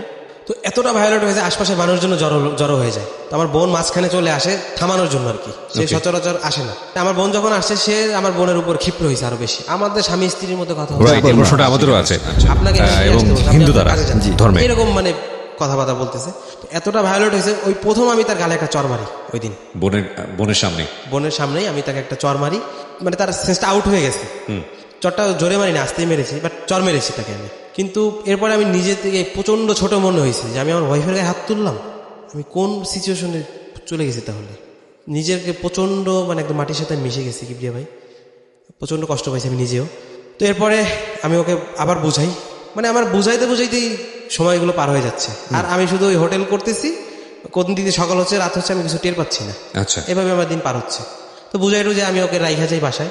তো ওই হোটেল থেকে আসার পরে আবার ওকে মানে জড়ায় ধরি, সরি বলি, এটা সেটা বলে, মানে পুরো কনভেন্সে আমি আসলে সরি, মানে প্রচণ্ডভাবে আমি তাকে ক্ষমা চাইছি ডাইরেক্টলি, যে আসলে আমার এটা ঠিক হয় নাই, এটা ভুল হয়ে গেছে। তো সে নর্মাল। 21 তারিখে আমাদের বিয়ের 1 বছর 8 মাস। সেই দিন আমার বিয়ের যে চাদর ছিল, বাসর রাতের যে চাদর ছিল, সেই চাদরটা সে লাচ্ছে এবং সে আমাকে বলতেছে প্রচন্ড জোরে বৃষ্টি হচ্ছে। হ্যাঁ, তো সে আমাকে বলছে যে সোহাগ, কে যেন মারা গেছে, দেখো আকাশটা কিভাবে কাঁদছে।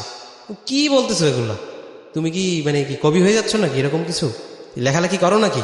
না আমি সত্যি বলছি, তুমি দেখো। মানে সে আমাকে ইঙ্গিত দিচ্ছে। হ্যাঁ, এরকম। তো সে আমাকে কিছু কথা বলছে এর আগে, যে সোহাগ তোমার প্রচন্ড আবেগ, এত আবেগ দিয়ে জীবন চলে না, তুমি বাস্তবে আসো, বাস্তব ছাড়া জীবন চলে না। হ্যাঁ, এত আবেগ ভালো না, এবং ভালোবাসা প্রতিস্থাপিত না হলে ভালোবাসার মানুষকে ভোলা যায় না, এরকম কিছু কথাবার্তা বলতো আর কি আমাকে।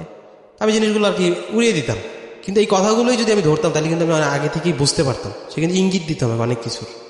সে আমাকে প্রচন্ড ভালোবাসতো কিবরিয়া ভাই, যা বলার বাইরে আর কি। বিয়ের আগে যতটা না ভালোবাসতো, বিয়ের পর আমাদের ভালোবাসাটা আরো বেশি বাড়ে। মানে এতটা ভালোবাসে যে একদম বলার বাইরে আর কি। একটা মানুষ কিভাবে এতটা ভালোবাসতে পারে একজন আরেকজনকে। আমিও তাকে প্রচন্ড ভালোবাসতাম, বা স্টিল এখনো বাসি। তো এরপরে 23 তারিখে আর কি আমার মানে উকিল বাপ ছিল আর কি। হ্যাঁ, সে ইতালিতে চলে যাবে। তো ওই দিন হলো লাস্ট ডেট, আমাদের কোর্ট ম্যারেজ করার লাস্ট ডেট ছিল ওই দিন। তো সে ওই দিন পর্যন্ত আর কি ওয়েট করছে আমার জন্য। এই জিনিসটা আমি বুঝতে পারিনি। সে 23 তারিখে রাতের বেলা আমাকে মানে শুতে গেছি, সে বলতেছে সকালবেলা তাড়াতাড়ি ঘুম থেকে উঠবা। কেন উঠবো? আমি চলে যাব। কেন চলে যাবো তুমি? সারা রাত আমি তাকে বুঝাইতে এরপরে সে ঘুমায় যায়। এরপরে সে মানে আমাকে রাতের বেলা ঘুম থেকে জেগে উঠায়, 2:30-3টা বাজে, তখন আমাকে রাতের বেলা ঘুম থেকে জাগিয়ে উঠায়। ওকে, একদম নর্মাল।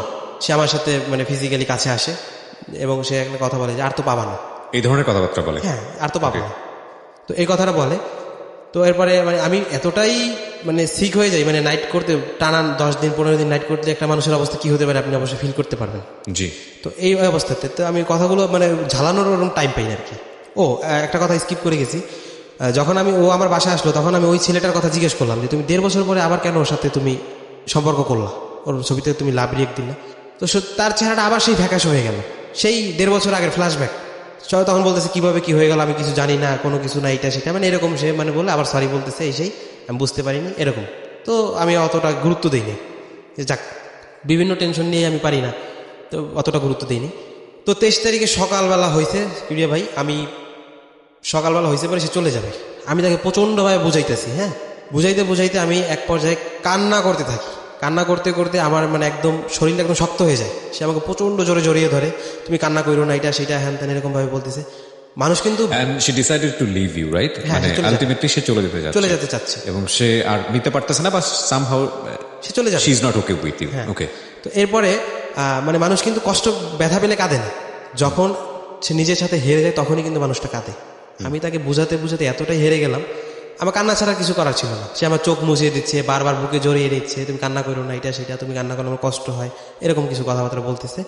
তো বুঝাতে বুঝাতে সে 9টা থেকে 1টা বেজে গেল, আমার হোটেলের টাইম হয়ে গেছে, আমি চলে যাব। তো আমি গোসল করে আসলাম, চোখটা প্রচণ্ড ব্যথা করতেছে।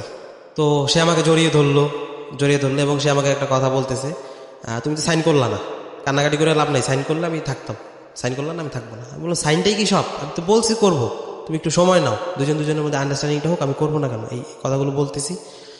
তো সে তার কথাই মানে বলবৎ রাখতেছে, আমাকে জড়িয়ে ধরলো এবং সে বলতেছে তো আমার কাবিনের টাকাটা কিন্তু তাহলে তোমার দিয়ে দেওয়া উচিত। কত টাকা ছিল কাবিনের জন্য? সেটা 2 লাখ টাকা ছিল। ওকে। আমার কাবিনের টাকাটা তোমার দিয়ে দেওয়া উচিত। আমি বললাম কি তুমি পাগল হয়েছো, এসব কথা কি বলতেছো, তুমি কই যেতেছো? ইভেন আমার ব্যাংক অ্যাকাউন্ট, আমার ডেবিট কার্ড, ক্রেডিট কার্ডের পাসওয়ার্ড, ইভেন আমার যে লিকুইড মানি, সবকিছুই কিন্তু তার কাছে ছিল। Okay. আমি কোনো দিক থেকে তাকে ছোট করতে চাই নাই, যে তোমার হাজবেন্ড যে চাকরি করুক না কেন তুমি কখনো ছোট ফিল করো না নিজেকে, তুমি সবসময় নিজের দিক থেকে প্রাউড ফিল করো, তোমার সবকিছু আছে এরকম একটা জিনিসের জন্য আর কি। তাকে সবকিছু আমি করি। তো এরপরে যখন আমি আমার যুক্তি দিয়ে তাকে কথাগুলো বলি, এটা লাস্ট টাইম সে আমাকে একটা কথা বলে, তুমি কি তাহলে আমাকে ফ্রি ইউজ করলা? তুই বিরতি নেবো আরেকটি প্রিয় শ্রোতা। স্বামী স্ত্রীর কথোপকথনের বিষয়গুলো না আপনার হয়তো অনেক কষ্ট লেগেছে বলে আপনি আজকে এখানে বলছেন, বাট এই ধরনের কথোপকথন অনেক সময় হয়, এর চেয়েও হার্ড টাইপের কথোপকথন হয়। বাট মানে লেসনটা আলটিমেটলি কি, মানে মেসেজটা আলটিমেটলি কি? আমরা যেহেতু অল্প সময় পেয়েছি, আর আমরা একদম শেষের দিকে এসে আমরা এই বিষয়টা নিয়ে কথাবার্তা বলবো, এবং আমি খুব হ্যাপি হব যদি আমি দেখি মানে এরকম একটা সুযোগ থাকে যে এরকম হাজব্যান্ড অ্যান্ড ওয়াইফের মধ্যে এরকম ঝগড়াঝাটি চলছে and they come to us, এবং কিংবা ওভারকাম করে গিয়েছে, কিংবা খুব ওইরকম একটা সিচুয়েশনে আছে, তাহলে তাদেরকে মুখোমুখি করিয়ে দিয়ে নাম পরিচয় গোপন রেখে পাশাপাশি বসিয়ে আসলে অ্যাকচুয়াল সিচুয়েশনটা কি সেটা বলে কোনো একটা সমাধান বের করা যায় কিনা। And I am not guru and I am not adviser, আমি অবশ্যই আপনাদেরকে বলবো যে আমি আসলে সমাধান করার মতো কেউ না। তবে আমার একটা স্ট্রেংথের জায়গাটা হচ্ছে এটাই যে যদি এরকম কোনো কাপল আমি পাই, সেক্ষেত্রে আমি বিষয়টা ওপেন করে দিতে চাই আপনাদের জন্য, কারণ আমি জানি যে প্রত্যেকে আপনারা আপনাদের নিজের জীবন থেকে অনেক বেশি অভিজ্ঞ, সুতরাং আপনারা বরং কাউন্সিলিং করতে পারেন। তো সেরকম একটা প্ল্যাটফর্ম আমি তৈরি করতে পারি। I am waiting for this couple actually. আজকে এখানে সিঙ্গেলি একজন এসছেন, খুব ভালো হতো যদি কবিতাও থাকতো, তাহলে হয়তো এই বিষয়টা নিয়ে আমরা কথা বললে আরো ইন ডিটেলে যেতে পারতাম। তো এরপরে সে চলে যাবে। তো আমি হোটেল থেকে বের হয়ে দেখলাম আমার ফোনে একটা মেসেজ আসছে রাতের বেলা, সে চলে গেছে, সেখানে লেখা ছিল আমাদের সবকিছু শেষ, এরকম কিছু একটা চিঠি লিখে গেছে আমার জন্য। বাসায় এসে সেই চিঠিটা দেখলাম, সেখানে আমার সে গুড উইশ করে গেছে আমার জন্য, সে আমাকে প্রচণ্ড ভালোবাসবে সারা জীবন, এরকম এক্সেট্রা এক্সেট্রা কিছু কথা লেখা ছিল, যেখানে আমার কোনো দোষ নাই, এরকম কিছুই লেখা সেই চিঠিটার মধ্যে। জি। তো সে চলে গেল এবং আমার যা যা প্রয়োজনীয় ছিল, জামা কাপড় যা কিছু ছিল সবকিছু নিয়ে সে চলে গেল। আচ্ছা। এবং পরে জানতে পারি যে তার বাবা মা এসে নাকি আমার বাসা থেকে ওকে নিয়ে গেছে, বাসা থেকে। আচ্ছা, ওকে। আমার অবর্তমানেই। তো এরপরে সেদিন রাতের বেলা আমাকে সে ফোন দেয়, সারা রাত আমার সাথে কথা বলে, সে আমাকে অনেক বুঝায়। তা আমি বললাম যে তুমি কেন গেলা, তুমি তো থেকে যেতে পারতা, এই সেই তুমি পাগলামি করো না, কোনো ডিভোর্সের মধ্যে যাও না, এটা সমাধান হবে। প্রচণ্ড রিকোয়েস্ট করি, সে বলে জানি না আমি কি করবো, এই সেই এরকম ভাবে আর কি হলো। তো আমি বললাম যে ঠিক আছে তুমি তাহলে ফোন দিও, কথা বললাম আমার সাথে, ওইটাই আমার সাথে লাস্ট কথা। এরপরে ওই নাম্বারটা বন্ধ, তার ফেসবুক থেকে আমাকে ব্লক, সবকিছু থেকে আমাকে ব্লক। তো এরপরে আমি প্রচণ্ডভাবে চেষ্টা করি ওদের সাথে যোগাযোগ করার, ওর সাথে যোগাযোগ করার, আমি বিভিন্ন আইডি দিয়ে ওকে নক করি, সবগুলো ব্লক করে দেয়। বিভিন্ন নাম্বার থেকে ওকে ফোন দিই, সেই নাম্বারগুলো ব্লক করে দেয়। ওর বাবা মার সাথে আমার বাবা মা কথা বলতে চায়, সেখানেও কোনো রেসপন্স হয় না। তাদের প্রথমে কথা বলছে যে আমার মেয়েকে নির্যাতন করছে। আমার শ্বশুরের ভাষ্য হচ্ছে এটা, আমার মেয়েকে নির্যাতন করছে। তো আমি আমার শ্বশুরকে বলি, ঠিক আছে, আমি যদি নির্যাতন করে থাকি আপনারা আমাকে নিয়ে বসেন, হ্যাঁ, আপনি থানা পুলিশ করেন, কোনো সমস্যা নেই। আমি যদি ওর শরীরে যদি একটা নখের আঁচড় থাকে তাহলে আমি যে কোনো শাস্তি মাথা পেতে দেবো, কোনো সমস্যা নেই। Okay. আমি তাদের ওয়েলকাম করছি। ওকে, বাট এরপরে তারা ওই জিনিসটা এড়িয়ে গিয়ে তাদের লাস্ট ফিনিশিং কথা হচ্ছে মেয়ে সংসার করতে চায় না, এখানে জোর করে তার কিছু করানো যাবে না, মেয়ে সংসার করতে চায় না, এখানে কিছু করার নাই, এটা হচ্ছে লাস্ট কথা তাদের। তো আমি তাদের সাথে বিভিন্নভাবে যোগাযোগ করার চেষ্টা করি। এরপরে আমাকে সে একটা ডিভোর্স লেটার দিয়ে যায়, ডিভোর্স লেটার ডিভোর্স লেটার পাঠিয়ে দেয় পাঠিয়ে দেয়। এবং এটা কিন্তু কোনো সিটি কর্পোরেশনের মাধ্যমে আসে নাই, তার বাবা হাতে করে নিয়ে আসছে, হ্যাঁ, সরাসরি আপনাদের বাসায়? সরাসরি হাতে দিয়ে গেছে।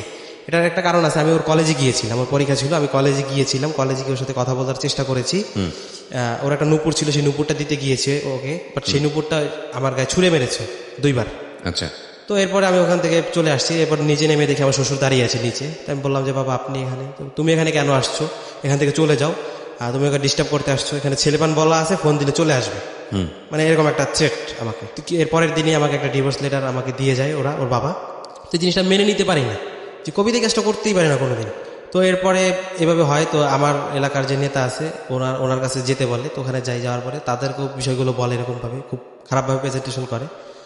তারাও আমাকে মারার একটা মোটামুটি একটা সিস্টেম তৈরি করে ফেলে আর কি। পরে যখন আমার বাবার সাথে গেছি, বাবাকে চিনে, এই হচ্ছে ঘটনা। তাহলে তাদের কথা হচ্ছে হাজবেন্ড আবার ওয়াইফকে ডিস্টার্ব করে কীভাবে, জি, এইভাবে গিয়ে বলছে আর কি তাদের কাছে কথাগুলো। তো তারা মিউচুয়াল করার চেষ্টা করছে। লাস্ট টাইম তারা বলছে যে না, আসলে আমরা কথা বলে দেখছি, ওরা আসলে চায় না, আচ্ছা, মিউচুয়াল হতে চায় না।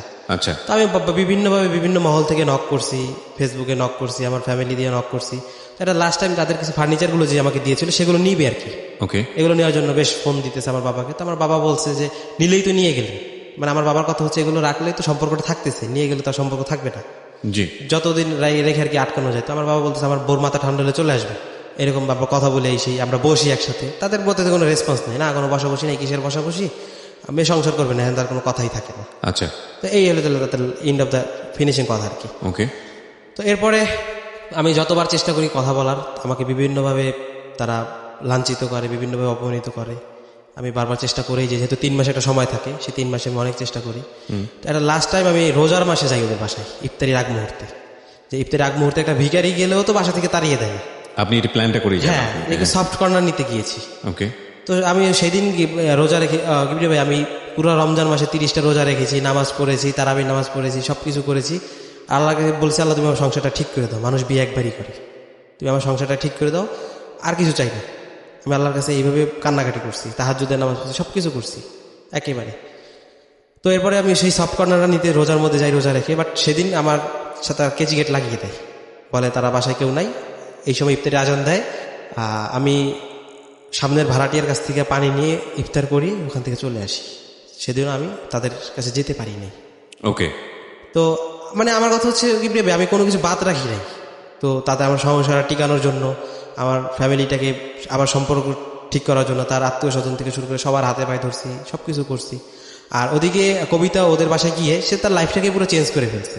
সে মানে এমন একটা অ্যাটিটিউড নিয়ে সে চলাফেরা করতেছে, সে ফেসবুকে যাচ্ছে, সে করতেছে। তখন আমার ডিভোর্স হয় নাই, মানে সে জাস্ট নোটিস করছে, সে তার পুরো বেশ চেঞ্জ করে ফেলছে। সে বোরকা হিজাব পরতো, সেগুলো বাদ দিয়ে সে একদম পুরো মডার্ন হয়ে গেছে। সে টাইলস পরতেছে, সে টপস পরতেছে, এইভাবে সে বিভিন্ন জায়গায় বের হচ্ছে। আপনাকে তো ডিভোর্স দিয়ে দিয়েছে, তারপর সে আপনি ডিভোর্স লেটারটা পাঠিয়েছে, বাট ডিভোর্সটা এখন পর্যন্ত হয় না। 3 মাস লাগে, 3 মাস লাগে সময়। হ্যাঁ। এই 3 মাস আমি আপ্রাণ চেষ্টা করেছি তাকে ফেরানোর জন্য। আচ্ছা, সে ফেসবুকে বিভিন্ন ছেলেদের সাথে কথা বলতেছে, সে ছেলেদের সাথে দেখা করতেছে, ইভেন তাদের সংসার হওয়ার কত বছর পরে ঘটনা এটা? 1 বছর 8 মাস পরের ঘটনা। ওকে, তো এইভাবে তাদের সাথে দেখা করতেছে, সেইভাবেই তার লাইফটাকে লিড করতেছে। তার মধ্যে বিন্দু মাত্র ছিটা ফোটা নাই যে তার মধ্যে এরকম একটা সম্পর্ক নষ্ট হয়েছে, তার একটা সংসার ভাঙছে। সে কোনো কিছু ফিল করতেই পারতেছে না। এগুলো আমি অন্য আইডি দিয়ে তাকে দেখতেছি, ফলো করতেছি, কি করতেছে তার অ্যাক্টিভিটিস গুলো। তো এই কথাগুলো আমি আমার শাশুড়িকে জানানোর চেষ্টা করি। তো আমার শাশুড়ির কথা হচ্ছে আমার মেয়ে একটা না 10টার সাথে করবে, তোমার বলার কোনো কিছু নাই। স্টিল নাও সে আমার ওয়াইফ, এখন পর্যন্ত ডিভোর্স হয়নি, তার জন্য আমি মাথাটা ঘামাচ্ছি। তো বারবার এরকম প্রতারিত মানে অপমানিত হই। তার মামার কাছ থেকেও, তার মামাকে আমি ফোন দিয়ে বলি যে মামা আপনারা একটু দেখেন, কথা বললাম। প্রচণ্ডভাবে আমাকে অপমানিত করে, থ্রেট, মানে কথার আগে থ্রেট, তোমাকে অ্যাসান করবো, ত্যাসান করবো, দেখাই দেবো, এটা করবো। মানে প্রত্যেকটা ফ্যামিলি মেম্বার আপনার উপর খেপা ছিল? মানে আমি এইটাই বুঝতেছি না, শুধু ফ্যামিলি মেম্বার না, ওর যে কাছের বান্ধবীগুলো যারা আমাকে ভাইয়া ভাইয়া বলে একদম খুব কাছ থেকে ভাইয়া ভাইয়া বলে ইয়ে করতো, তারাও আমাকে সবকিছু থেকে ব্লক মেরে দিয়েছে। মানে এটা নাকি একটা নিয়মই আছে, যদি সঙ্গিনী তোমার সাথে থাকতে না চায় তার আশপাশে সবাই তোমার বিষিয়ে তুলবে, এরকম একটা ব্যাপার আছে নাকি। তো এইটাই হয়তো বা সে ফলো করছে, তো সবাই আমার কাছে কেমন আননোন হয়ে গেল, তো আমি কোনো কাছ থেকে কোনো রেসপন্স পাচ্ছি না।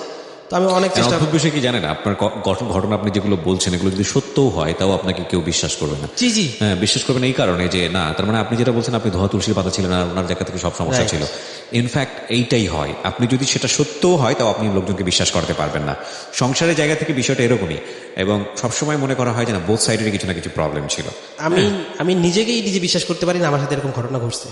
তো এরপর যায় যখন তারা ফার্নিচারগুলো নিয়ে যাবে তখন আমি বুঝলাম যে আমার সংসারটা শেষ, ফার্নিচারগুলো নিয়ে গেলে শেষ, আর ফিরবে না। তো ওই 15 মার্চে, এপ্রিলের 15 তারিখে আমি প্রচণ্ড ডিপ্রেশনে হয়ে আমি 10টা স্লিপিং পিল খেয়ে ফেলি। তো এরপরে আমার অবস্থা প্রচণ্ড খারাপ হয়ে যায়, আমি শ্বাস করতে পারতেছিলাম না। তো আমাকে খুব তাড়াহুড়ো করে কুর্মিটোলাতে নিয়ে যাওয়া হয়, সেখানে গিয়ে আমাকে ওয়াশ করা হয়। ওয়াশ করার পরে আমি সেখানে 3 দিন পর্যন্ত ছিলাম। আমার অবস্থা খুবই লাস্ট স্টেজে চলে গিয়েছিল এবং ডক্টর বলছে এটার ইম্প্যাক্ট আপনার জীবনে সারা জীবনের জন্যই থাকবে, খুব খারাপ অবস্থা হয়ে গেছিল আপনার। তো 3 দিন পর্যন্ত আমি ওখানে ছিলাম, বাট তারা কোনো রেসপন্স করেনি, তাদের কাছ থেকে আসে নাই। আমার যে এত ভালোবাসার ওয়াইফ, সেও একটা খবর নাই রে, জাস্ট 15 ডেজ হয়েছে আমার কাছ থেকে এসে চলে গেছে। এই স্লিপিং পিল খাওয়ার সময় এটা মনে করছিলেন যে যদি একটু হলেও সে নরম হয়, রাইট? সে নরম হয়, বা আমি আসলে কিছু না ভেবেই বিষয়টা করে ফেলছি যে আমার সাথে কি হচ্ছে এগুলো, আচ্ছা, নিজের অজান্তে এই কাজটা করে ফেলছে। তো মাত্র 15 ডেজ হচ্ছে সে গেছে, বাট সে তখনও রেসপন্স করে নাই। তার 2 দিন পরে তার বাবা ফোন দিয়ে আমার বাবাকে বলতেছে তার ফার্নিচারগুলো কীভাবে নিব। তারা কিন্তু সব কিছু জানে যে একবারে ট্র্যাজেডি হয়ে গেছে, এত কিছু হয়েছে, সব কিছু জানে। তো এরপরে আমার বাবা বলতে আচ্ছা ঠিক আছে তাহলে নিয়ে যান, আর তো কিছু বলার নেই, নিয়ে যান। তো এরপরে আমি তখন আমাকে গ্রামের বাড়িতে নিয়ে গেছে। গ্রামের বাড়িতে নিয়ে যাওয়ার পরে আমি ওখানে আছি, আমি প্রায় 15 দিন পর্যন্ত ঘুমাইছি। ওয়াশ করার পরও প্রায় 15 দিন পর্যন্ত ঘুমাইছি শুধু ওই স্লিপিং পিলের মানে রিয়াকশনে। এরকম একটা পরিস্থিতি হয়ে গেছে আমার। তো আমার বাসা থেকে সব টার্নিচার নিয়ে যায় তারা, আমি শুনি যে নিয়ে যাচ্ছে নাকি আমার বাসা থেকে ফার্নিচারগুলো। প্রত্যেকটা স্বপ্ন ছিল, এক একটা ফার্নিচারে এক একটা স্বপ্ন ছিল। আমার ঘরটা ভেঙে গেল, শেষ পর্যন্ত আমি টিকিয়ে রাখতে পারলাম না। তো এরপর কি আর করা, তারপর আমি তাকে মেসেজ করি, প্রায় 700 থেকে 800 মেসেজ করছি তাকে, আমি কোনো রেসপন্স পাইনি। প্রতিটা মেসেজে ছিল আবেগ মাখানো, আমি সরি, আমি কি করছি জানি না, তুমি ফিরে আসো, তুমি যা বলবো তাই শুনবো, এক্স্যাক্টলি সবকিছু মানে একদম অনুনয় বিনয়, ওয়ান সাইডেড হলে এই জিনিসটা হয়, খুবই হয়। সবকিছু করছি আমি তার জন্য। বাট আমি স্টিল এখন পর্যন্ত জানি না কেন আমার সংসারটা ভাঙলো, কি আমার সেই কারণটা। কত সম্পর্ক ভেঙে যায়, তারপরে তারা যোগাযোগ রাখে, বাট কথা আপনি বলে। আমাকে বলেন, মানে আপনার ওয়াইফের সংসার ভাঙার কারণ আপনি জানেন না? আমি স্টিল এখন পর্যন্ত জানি না, এবং তাদেরকে আমি বলছি, এবং আমি আমার কাকির কাছ থেকেও তাদেরকে ইনফরমেশন পাঠাইছি যে অন্তত আমাকে এটা বলুক যে আমার সংসারটা কেন ভাঙলো। তারা তাদের পক্ষ থেকে কোনো রেসপন্স নেই, তাদের কথা হচ্ছে মেয়ে সংসার করতে চায় না, সংসার করবে না, এইটুকুই। এটা তো তাদের জায়গা থেকে পারফেক্ট একটা অ্যান্সার। এইটুকুই। কিন্তু আপনার ওয়াইফ আপনার সাথে সম্পর্ক থাকাকালীন, সংসার করাকালীন কি এরকম কোনো ঘটনা ঘটিয়েছে যেটা আপনার কাছে সন্দেহ মনে হয়েছে? সন্দেহ, কোনো ছেলের সঙ্গে কোনো স্ক্যান্ডাল বা? না, এরকম কোনো কিছুই আমার চোখে ধরা পড়েনি। বাট ওই যে বললাম যে লং টাইম সে রাতে কথা বলতো, ওই জিনিসগুলো আমি মাথায় নিতাম না। বাট কারণটা কি আমার সংসারটা ভাঙার, এই এই এই এই জিনিসটা আমি এখন পর্যন্ত খুঁজে পাই। হ্যাঁ, তাহলে আমি মনে করি যে ফলটা বুঝতে না পারাটাই আপনার একটা বড় প্রবলেম। আপনি যাকে এতটা লাভ করেন, সে কেন চলে গেছে আপনার কাছ থেকে সেটা আপনি ফলটা বুঝতে পারেননি, এটা না বুঝতে পারাটাই একটা বড় প্রবলেম। তো ও এমন কিছু চাইতো যেটা আপনার দ্বারা দেওয়া সম্ভব ছিল না। আর দ্বিতীয় কথা যেটা, সেটা হচ্ছে ওর যে চাওয়াটা সেটা অনেক বেশি অযৌক্তিক ছিল আপনার কাছে, হয়তো সেটাকে মনে হয়েছে। সবকিছু মিলিয়ে এটা একটা বড় প্রবলেম। আপনি যদি স্টিল তাকে লাভ করে থাকেন, আপনার স্যাক্রিফাইসিং লেভেলটা কি ছিল? আপনি কখনো তাকে এটা বলেছেন আমি বাবা মা ছেড়ে দিব, বোন ছেড়ে দিব, শুধু তোমার সঙ্গে থাকবো, তাও তুমি ফিরে আসো, এই ধরনের কথা বলেছেন? হ্যাঁ, আমি তাকে এই কথাগুলো বলেছি। That is the emotional bogus number 1 ফালতু থিং। আপনার ওয়াইফের জায়গাটা থেকে আপনার দিকে স্পষ্টভাবেই অনেক অনেক প্রবলেম ছিল। যদি সে আজকের অনুষ্ঠানে আসতো, সে বলতে পারতো, যেগুলো হয়তো আপনি মোরাললেস জানেন। কিন্তু আপনার ক্ষেত্রে এই বিষয়টা কেন হচ্ছে, এটা হচ্ছে মূল জায়গাটা, যে আপনি এত বেশি ওকে দিতে যাচ্ছেন, সবকিছু ছেড়ে দিব, তারপরে পাশে দাঁড়াবা, তুমি এটা করবা, আমি তোমার জন্য পুরো দুনিয়াটা দিয়ে দিব। এটা কেন হচ্ছে জানেন? আপনি যখন কোনো দিকে হাত বাড়াবেন, মানুষের মধ্যে এই প্রবণতাটা আছে, যার দিকে হাত বাড়াবেন সে যদি আপনাকে এই জিরো অ্যাক্টিভিটি দেখায়, আপনার তার প্রতি আকাঙ্ক্ষা তীব্র থেকে তীব্রতর হবে। আপনার ওয়াইফের ব্যাপারটা হচ্ছে এটাই।